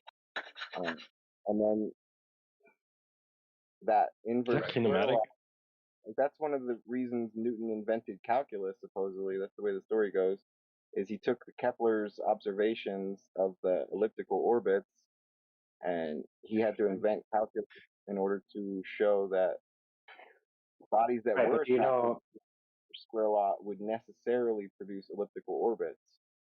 Right, but that's all based on the geometry. It has nothing to do with any forces.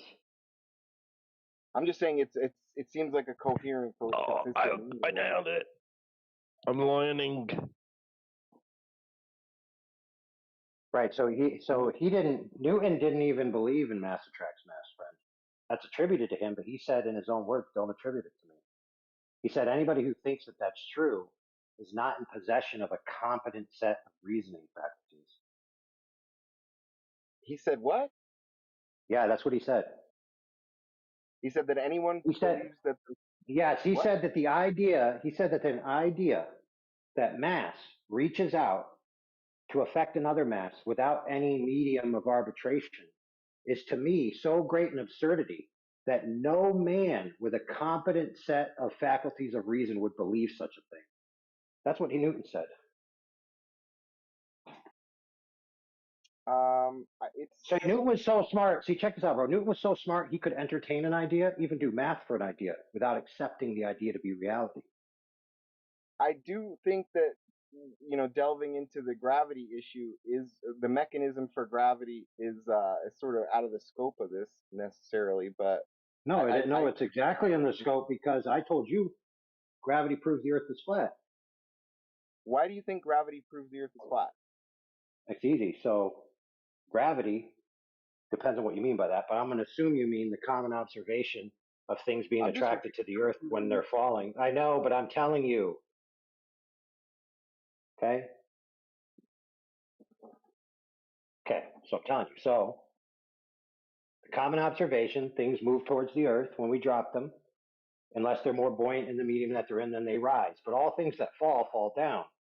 Not all things fall, depending on the situation, but all things that do fall down. Now, down is a vector, right, which can be expressed as vertical, which is perpendicular to horizontal. Horizontal is parallel with the plane of the horizon, which is the Earth. Okay, so the entire plane of the horizon is the Earth. So we have a vertical and a horizontal. Now that horizontal also is used in that word, the horizon, which is where we see the Earth meet the sky. Now that horizon is most noticeable on water. Now water it's flat and level on the surface. And the physics of water, since it covers 70% of the known territory, and that it's flat and level on the surface means that the Earth is flat. So in order for things to go down relative to the flat level standard of water, the Earth has to be flat. In order for Earth to be a globe, things have to go inwards and outwards on a radial vector, not on an up and down vector. Two entirely different worlds. So yes, every time you say gravity is why things fall, well, everything falls down that falls. And so if it's falling down, that means the Earth's flat. Down is a relative term, like you say, based on the gravitational No, it isn't. field. Like, down is not a relative term. Down is not a relative term. It is a relative term if you're no, talking it about isn't. vectors. No, down is one thing and one thing only, friend. It's okay. What you're trying to do, whether you realize it or not, is you're trying to call down as something that it's not by inferring that when things fall down where I'm at and things fall down in Australia, that they're going in two different directions. So in other words, radials towards the center of a giant globe. But what we experience is just down. So yes, down is one thing, and inwards and outwards on a radial are two different things. Two different things, my friend. You need to stop confusing yourself with language. I mean, you could point at the sun and call it down in my model. No, you can't. No, you can't. If the sun is the source of gravity, the Earth is orbiting the sun, right? Down is the direction of the sun. So I mean, well, that's a cool story, dude. That's a cool story. But you've never experienced. Hey, friend, that's a cool story, but it still wouldn't be down. It would be inwards. You're just renaming inwards. Yeah, exactly. It's semantics on your part. You're renaming inwards down because all we ever experience in reality is down. And so you're trying to hijack our experience with your Marxist tactics. No, you said that gravity proves the Earth is flat. And I'm saying yes. I don't see where you're getting. It's a semantic argument. Very simple. It's very simple. You believe that gravity is what holds down the surface water, and you think down is inwards, but actually the surface water is flat. And so if gravity is holding the surface water down and it's flat, then that means that gravity is acting in a manner which is forcing the water to be flat. So gravity proves the Earth is flat. No, it's proving that. I mean, if you're just arguing down is one direction, that it is. But you already. No, I'm not arguing that. I'm not arguing that. I'm showing you how it is. And every example you give me is just renaming inwards as down. So you're borrowing a token, the term DOWN, as just letters, and you're taking that token and you're applying it to the term inwards. So you're playing semantical games. I'm not. It's your worldview that plays the games. See, in my worldview, horizontal is level, and it's perpendicular to vertical all the time, everywhere. Okay, so it's very congruent and coherent. Down is always down, level is always level, plum's always plumb. In your worldview, those things are all over the place like a big gobbledygook spaghetti mess. It's just the direction that gravity is, the vector of gravity, I would say. Right, which is inwards, right. So you're confessing to me that you concede what I said is the case. That down is what I mean, and I told you what I mean. And what you're telling me is that when you say down, you mean inwards. Now, I can prove my down. You can't prove yours.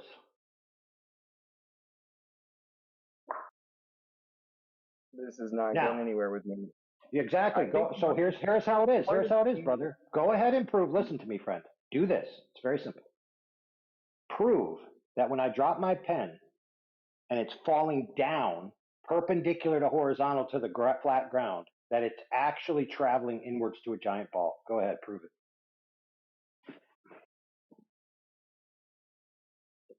That's not the same thing as you proving that gravity means the Earth is flat. You're just turning it back on me now. No, I already just told you. Listen, I already told you why it proves the Earth is flat. Because down is down, and it's perpendicular to horizontal, of which the Earth's water is horizontal and level and flat, dude. we're just talking about the two different models. Yeah, down in your model that where the Earth is flat is one direction that It's a true where down. down is always It's a true parallel. down. Yep. But and you in your also view, down is radials. Okay. Yes, I'm saying that it's wherever the Okay, that's a cool claim. That hey, listen, cool claim. Where's your proof? Right. Hey, just get to the part where you prove it.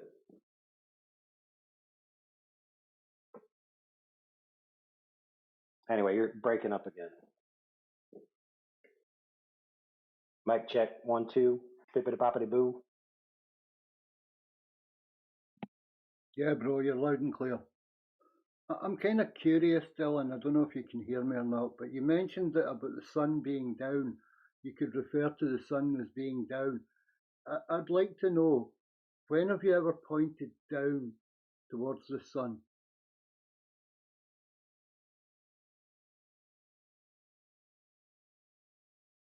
You'd have to be on the sun, wouldn't you? You'd have to. It Yeah, would that have brings to up be another below your eye question. line.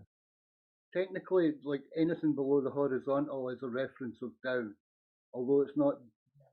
It's not completely vertical. It's below your eye line, so therefore it's a reference of down. I'm sorry. I'd like to know when you've seen this, when you pointed down towards the sun. When I've pointed down towards the sun.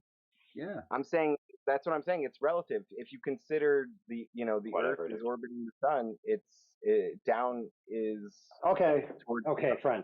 If you were, friend, let's agree. Down would Let's agree, be bro. the center of No, the no, galaxy. dude. It's No, all relative. No, dude. It's not. It's only relative if you're on the sun and you experience when you drop something go towards the sun. Now, this has never been experienced. See, my worldview, I can experience it directly. Yours, you have to consider. You have to imagine. So can you get to the part where you prove anything that you claim, bro? You're making it complicated for him. It's a very consistent model. You can simulate. Could care less, dude. I could care less how consistent a model that doesn't exist is. Okay, here's a question. The sun is supposedly bigger than the Earth, right? And that's where supposedly the gravity comes from. That's holding the planet in place, right? Why is it that during daytime... Okay, so in the daytime, when I throw something up, why does it come back down towards the Earth, which has a smaller mass, instead of going right upwards towards the sun, which is downwards according to you? Because it's supposed much to go closer towards the sun. It's much closer to the Earth. It's an inverse square law. The supposed force of gravity is higher, right, towards the sun. The force of gravity is higher towards the sun. No, it's higher towards the Earth. The sun and the moon both influence the tide because of their gravity, but oh, bro, listen. If you want to get into religion, you got to wait to Speculation Sunday. You don't think the moon influences the tide? Why is the tide on the same cycle as the moon? Oh, why? Hey, check this out, bro. It's not the case everywhere. It's not the case everywhere. And by the way, correlation doesn't equal causation, correct? Well, we have a mechanism. So if you have correlation, no, you have an alleged mechanism. You don't have a mechanism. Well, let's try to be respectful here. It's the model that I believe in, and I'm here to discuss it with you guys. And all right, that's fair. Why you guys are here? Okay, that's fair. So how about this? How about when you speak? And I'm not going to bust your balls on this every time, but I just want to point this out. When you speak, parse out what you say. It's in the model or things like this. That way, you're not just making claims like you know what you're talking about. Because if you say it is the case, well, then you have to back that claim up with proof, bro.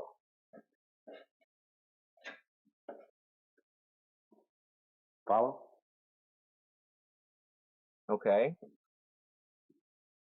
Right. So in your model or your worldview or your paradigm, whatever you want to call it, you have a claim of a cause for the tides, and that is the sun and the moon. So let's just agree that the sun and the moon affect the tides in some way, and the Earth is flat. Problem solved. And the Earth is flat. Problem solved. Yeah.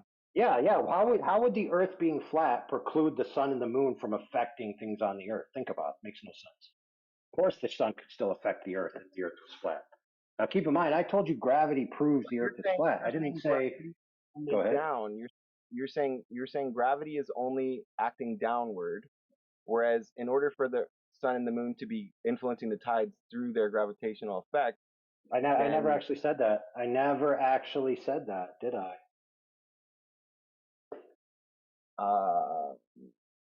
I think that's what you were implying, right? Nope. No, I said gravity proves the Earth is flat because the experience on the Earth is that the down vector on the Earth is perpendicular to horizontal, just like the surface is flat and covered in level water. Now, that doesn't mean that the rest of objects couldn't have, quote unquote, an attractive pull that pulls the Earth's water towards them, but that wouldn't make the Earth's water being pulled towards the moon down. No, down is towards the Earth. That's how it is. So if the moon is pulling the water towards itself, it would be pulling the water up from the Earth. It wouldn't be pulling the water down towards itself.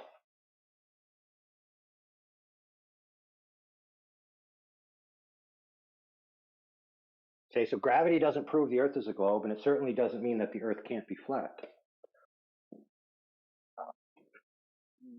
You're invoking a whole nother force then.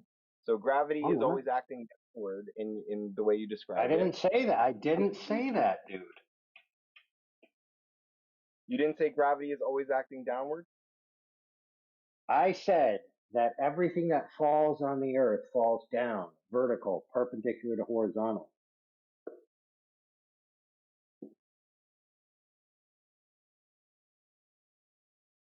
Right, and the moon is... That would not preclude, even if you wanted to imagine the sun has its own gravity and it's pulling on the water, that wouldn't preclude the sun from pulling the water up towards itself, just because the Earth is pulling everything down to it, because the distribution of the field lines on the Earth result in verticals that are perpendicular to horizontal, which matches the horizontal lines which all the surface water of the Earth is between, which means the Earth is flat.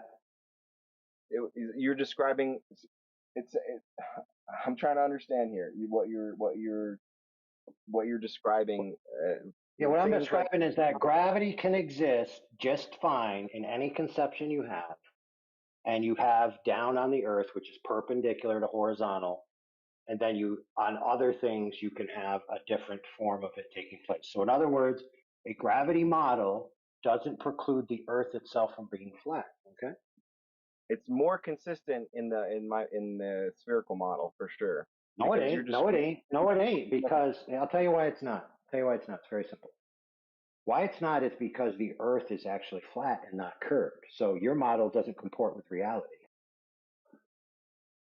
You're just repeating. You're not proving anything or even convincing me. Or you're just repeating the same statement there. You're saying because the Earth is flat, then gravity is down. But no. See, everywhere we go, down is vertical, perpendicular to horizontal. That's the fact. Right. You said everything falls down, right? But right. That's also a fact. Hey, well, hold on, bro. Is there any place where you've seen something fall that's not down? I'm saying down is semantically like no, not, down is not semantically equivalent to inwards, dude. Okay, I'm sorry.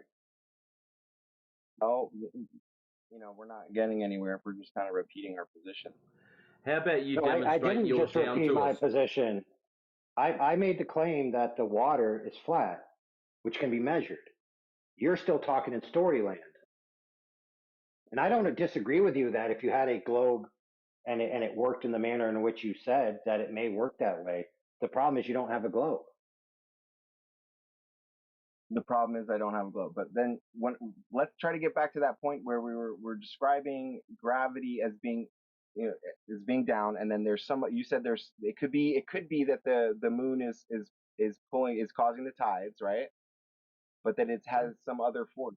Is that not gravity then? That it's using like No, what no, is I the told mechanism? you, listen, I told you the moon or the sun could have their own quote unquote gravity that's pulling the Earth's water towards them, but it would be pulling it up from the surface of the Earth.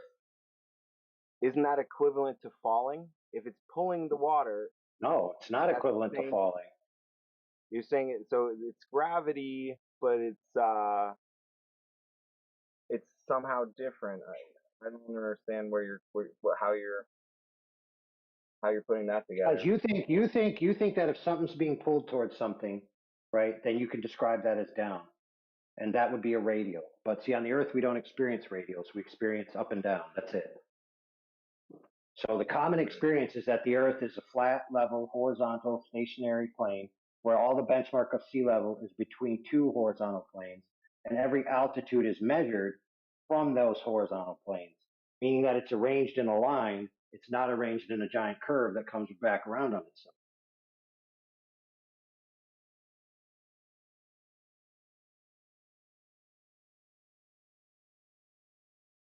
So all I'm trying to tell you is that gravity, like, cool, I do understand that you need gravity in your model. I'm just saying that gravity doesn't prove the Earth is a globe, okay? It just don't. It's just that it describes these observable effects, right? So that's great, but it doesn't. Listen, there is no such thing as an observable effect of something falling inwards to the Earth. Okay. Why doesn't the moon fall to the Earth? Why doesn't it? Gravity pushes away now. Say gravity, I dare you. Why doesn't the moon fall to the Earth? Why should it fall to the Earth? You know, in your model, everything's falling down in your model. Why is the moon not falling? I didn't say that. Dude. I said everything that does fall falls down. Everything that does fall falls down, but the moon doesn't fall because it's somehow different from everything else. Right? Well, isn't it? Have you ever seen a moon in your backyard? When I look up, sometimes, yeah. No, you've seen a moon in the sky, bro, not in your backyard, Holmes. Well, I see it from my backyard. Yeah, I mean. There you go. That's different. So the moon is unique, correct? It's not like anything. It's not like a ball you hold in your hand that when you let go, it travels towards the Earth.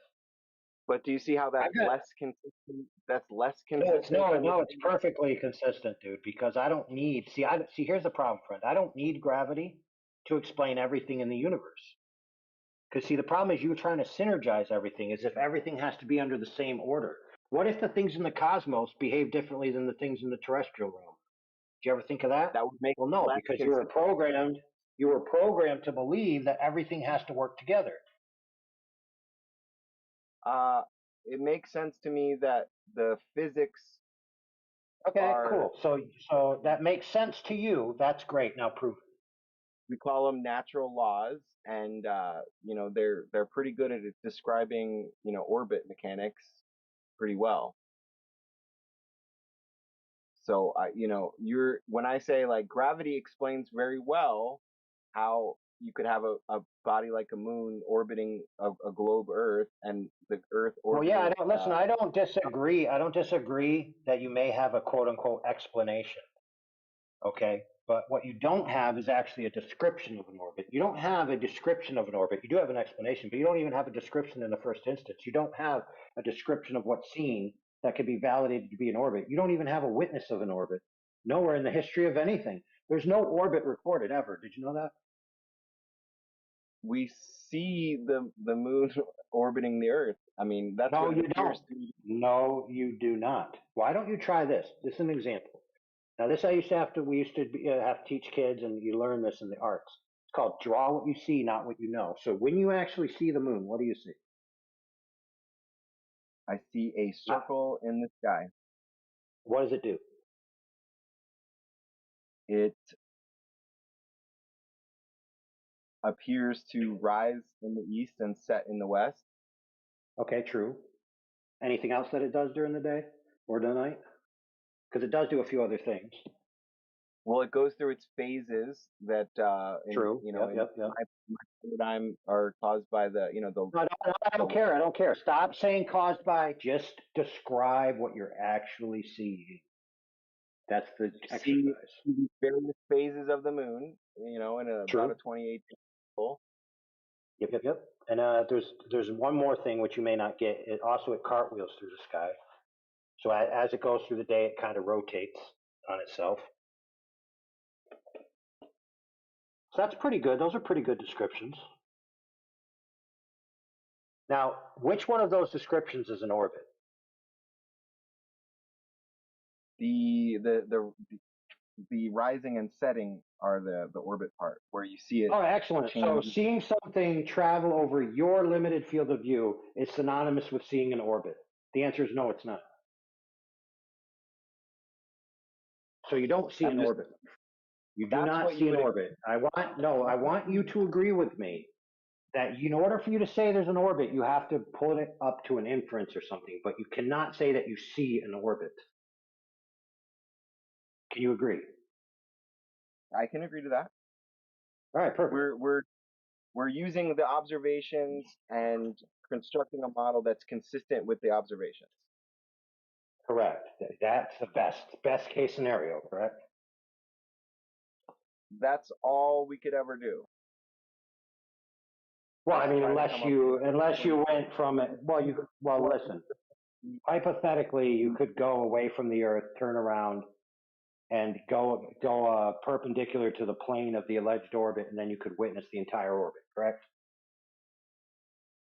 At least hypothetically. Yes, if you were far. Yes, you could go out away from the Earth and see the moon orbiting the Earth. Yeah, if you were far enough away, you would be able to directly observe that.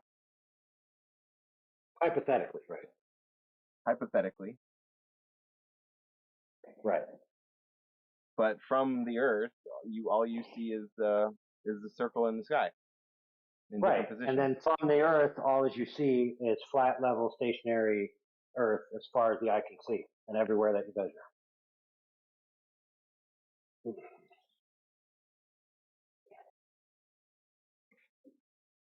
I'm surprised that you won't concede. So you have a model. Well, hold on, Bert. You have a model. You have a model. I have a model. I can prove my model. You can't prove your model. What we're talking about is trying to prove or at least. No, well, not really. I mean, you're not actually trying to prove it. You're trying to synergize the flat Earth into your cosmological preferences. You're not trying to actually prove whether the. No, just pay attention. Just listen. Just follow along. So far, when you've been talking to me about the Earth, you're always talking about synergizing the Earth with sky phenomena in relationship to how you don't, quote unquote, believe that the Earth could be flat based on the sky phenomenon, but you're not just addressing the Earth itself. So I'm just submitting to you that you're not actually after the truth of whether the Earth is flat or a globe. You're after what can I fit into my preferential bias towards a cosmological paradigm.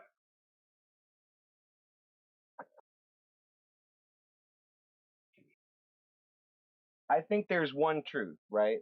Either the Earth, the Earth has a particular shape, and I'm interested in knowing what the truth is. And to me, the sum of evidence is still pointing towards a globe Earth. Yeah, okay, let's say that's true. Categorically, when it comes to the form of a physical object itself, remove everything else but the form of the object itself is the only thing in contention. What is the way to determine that? The best way? This is where you're talking about describing the direct observations and not mixing. Well, no, not even maybe, but more to the describe what you see. Let's say, yeah, fair enough, but let's say you were looking at the object from a distance, right? You may not actually be able to tell what it really is. So you go up to it, right?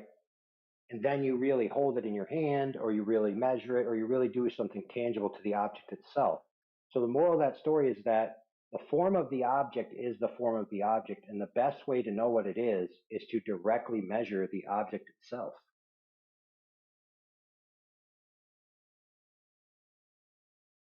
There's no other way that trumps that. That's like on the hierarchy of truth, that is the best. So we get a lot of people come in here, friend, that they've got all these ideas about how the Earth is a globe based on things that aren't the Earth. And don't get me wrong, some people have it based on things that are the Earth, but more often than not, it's about the sky. It's about how does flat Earth fit into my interpretation of what the sky is. Yeah, that's how humans originally came up with that idea. Is probably observing sky phenomenon. No. The first recorded history of people thinking that the Earth was a globe was religion thinking that the Creator is perfect and the divine shapes are either a testicle, an egg, or a sphere. And therefore, if the Creator is perfect, He would have designed the home for His perfect creatures, which are the apple of His eye, to be either a sphere, a testicle, or an egg. Had nothing to do with any quote unquote science, dude. It was pure religious philosophy. Well, that's not what I'm relying on, so it seems irrelevant. If that's hey, bro.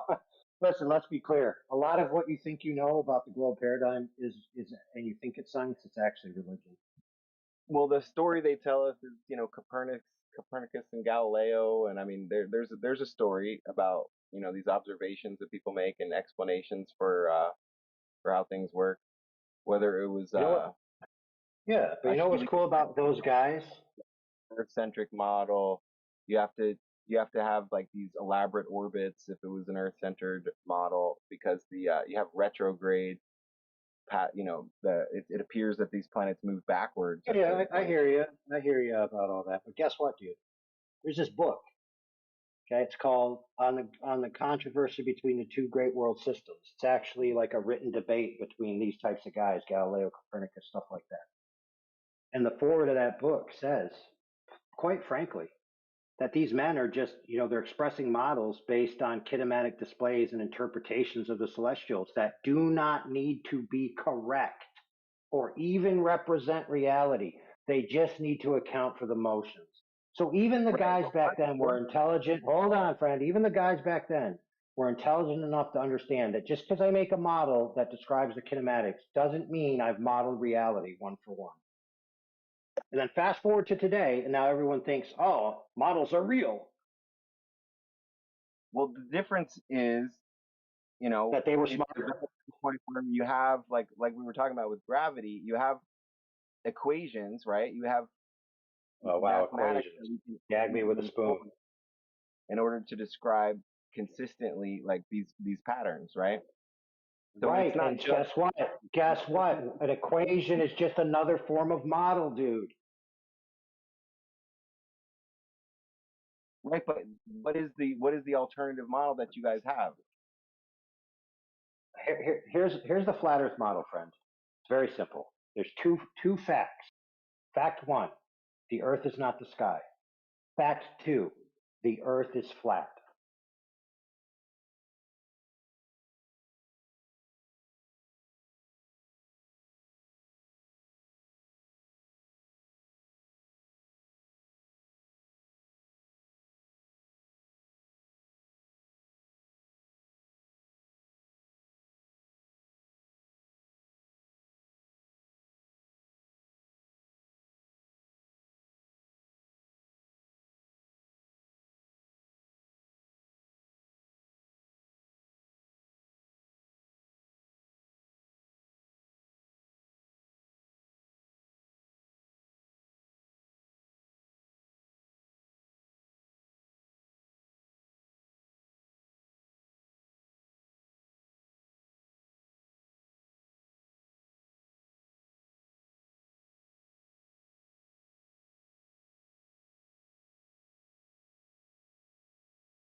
Flat Earth Batman.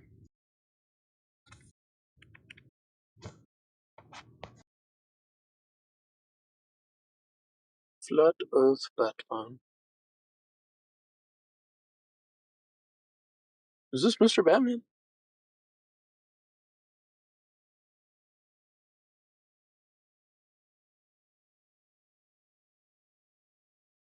Mr. Flat Earth Batman.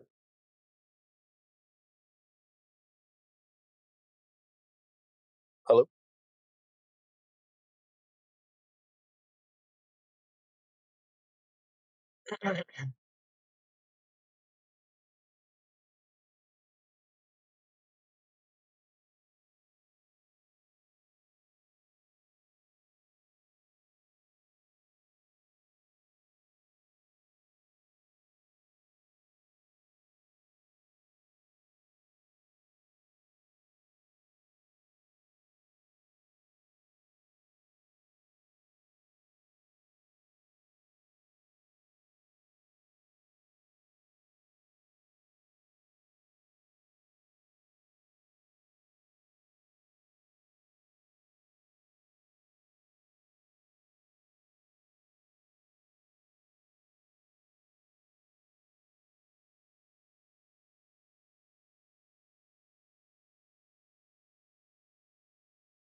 How can the Earth flat and hollow at the same time?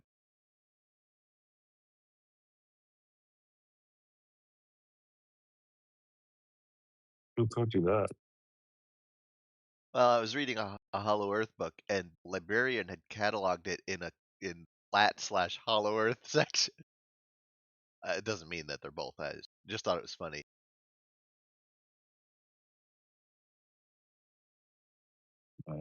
Fair enough. The Hollow Earth theory would explain the lands beyond the land, because in that theory, go to the poles, there's holes, and then there's a whole continent worth of land inside the Earth. At least that part of flat Earth would be accounted for. I think there's lands beyond something. Right. Technically beyond the ice in Antarctica. They say it's beyond the ice wall, but it might just be a hole in the ground, in the middle of Antarctica, that leads to more land. Well, But those it's are just inside. stories, right? Nobody's Yeah. ever actually verified that. Well, Richard Byrd's diary, when it leaked, said that he said he saw Crystal City and beings landed him there, and it was in like a hole in the ground.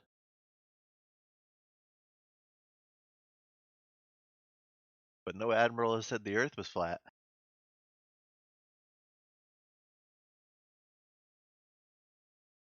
Admiral Byrd was the guy that led Operation High Jump and Operation Deep Freeze, which were two aircraft carrier missions that were sent to Antarctica. And the prevailing rumor from the sailors and the admiral at the time was that UFOs came and shot at them.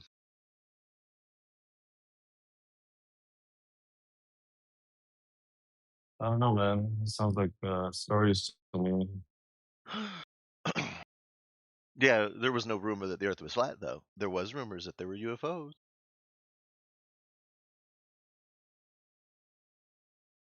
There's rumors, so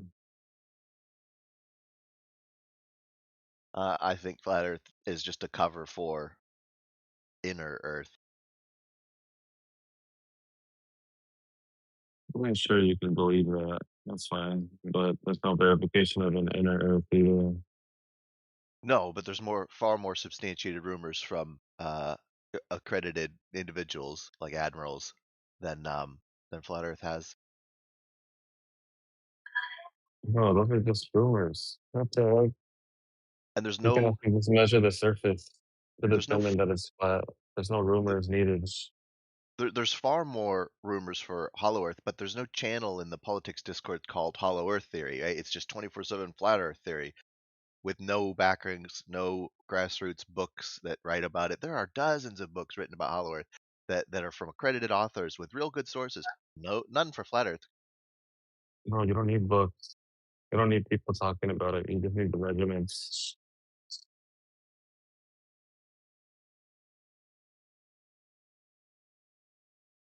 Doesn't even matter if you're like the only one that knows. If the Earth measures to be that way, it's gonna do.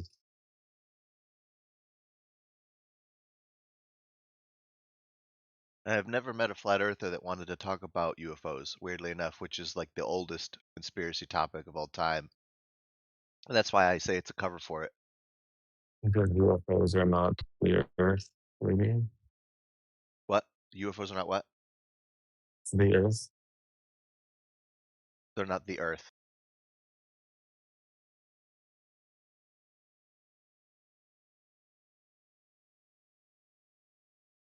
People have been seeing aerial phenomena since the beginning of recorded history, right? Right. They have.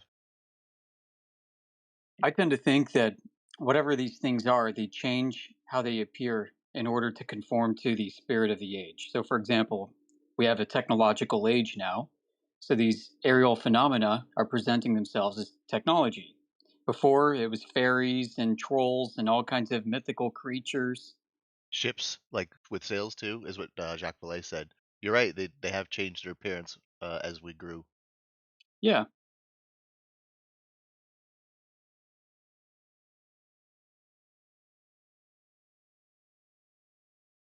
mean, many of us have our own certain specific theological underpinnings outside of flat Earth, and we keep these two topics separately. But if I were to ask what I speculate these things to be, I would say they're just demons from the past, aerial demons. Well, in the flat Earth theory, you're basically in a gilded cage, and you'd have to ask who made it. Yeah, I mean, from a theological perspective, because you're not going to get to that answer otherwise, I'd say God made it. This is a realm, and yes, we are confined to this existence. Don't have any choice. To me, it would appear the demons run this world, and whenever the angels show up, they are murdered. I don't think you can murder demons. I don't think you can murder demons. I'm using Jesus as an example. Because he's the only one who can do that, not us. He got murdered. If this place was run by the good guys, why did they kill him? If this place was run by the good guys, why did everybody eat children on Epstein Island and not go to jail for it? Well, the thing is, like, they have still free will, as far as you know. Oh, I agree with that. You can go to Epstein Island any day of the night if you want to, but will they invite you? Will you sign up for it? Like, hey, come on, man, I need some good, right? Are you that guy? I don't think you are. No. You can even go to a Diddy party, you know. No, just, they do have free will. Find out what they're doing. The after the after party, you know. Oh, I know what they're doing. It's called a sex party, you know. I don't think it's called pedophile blackmail.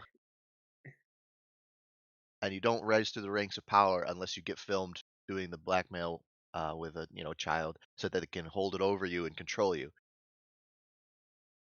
I don't think most people are like that person that's going to go. No, of course not. It's politicians and rappers and actors that sell their souls to the devil for power. Could be a known person though. Go in there if they like you. If they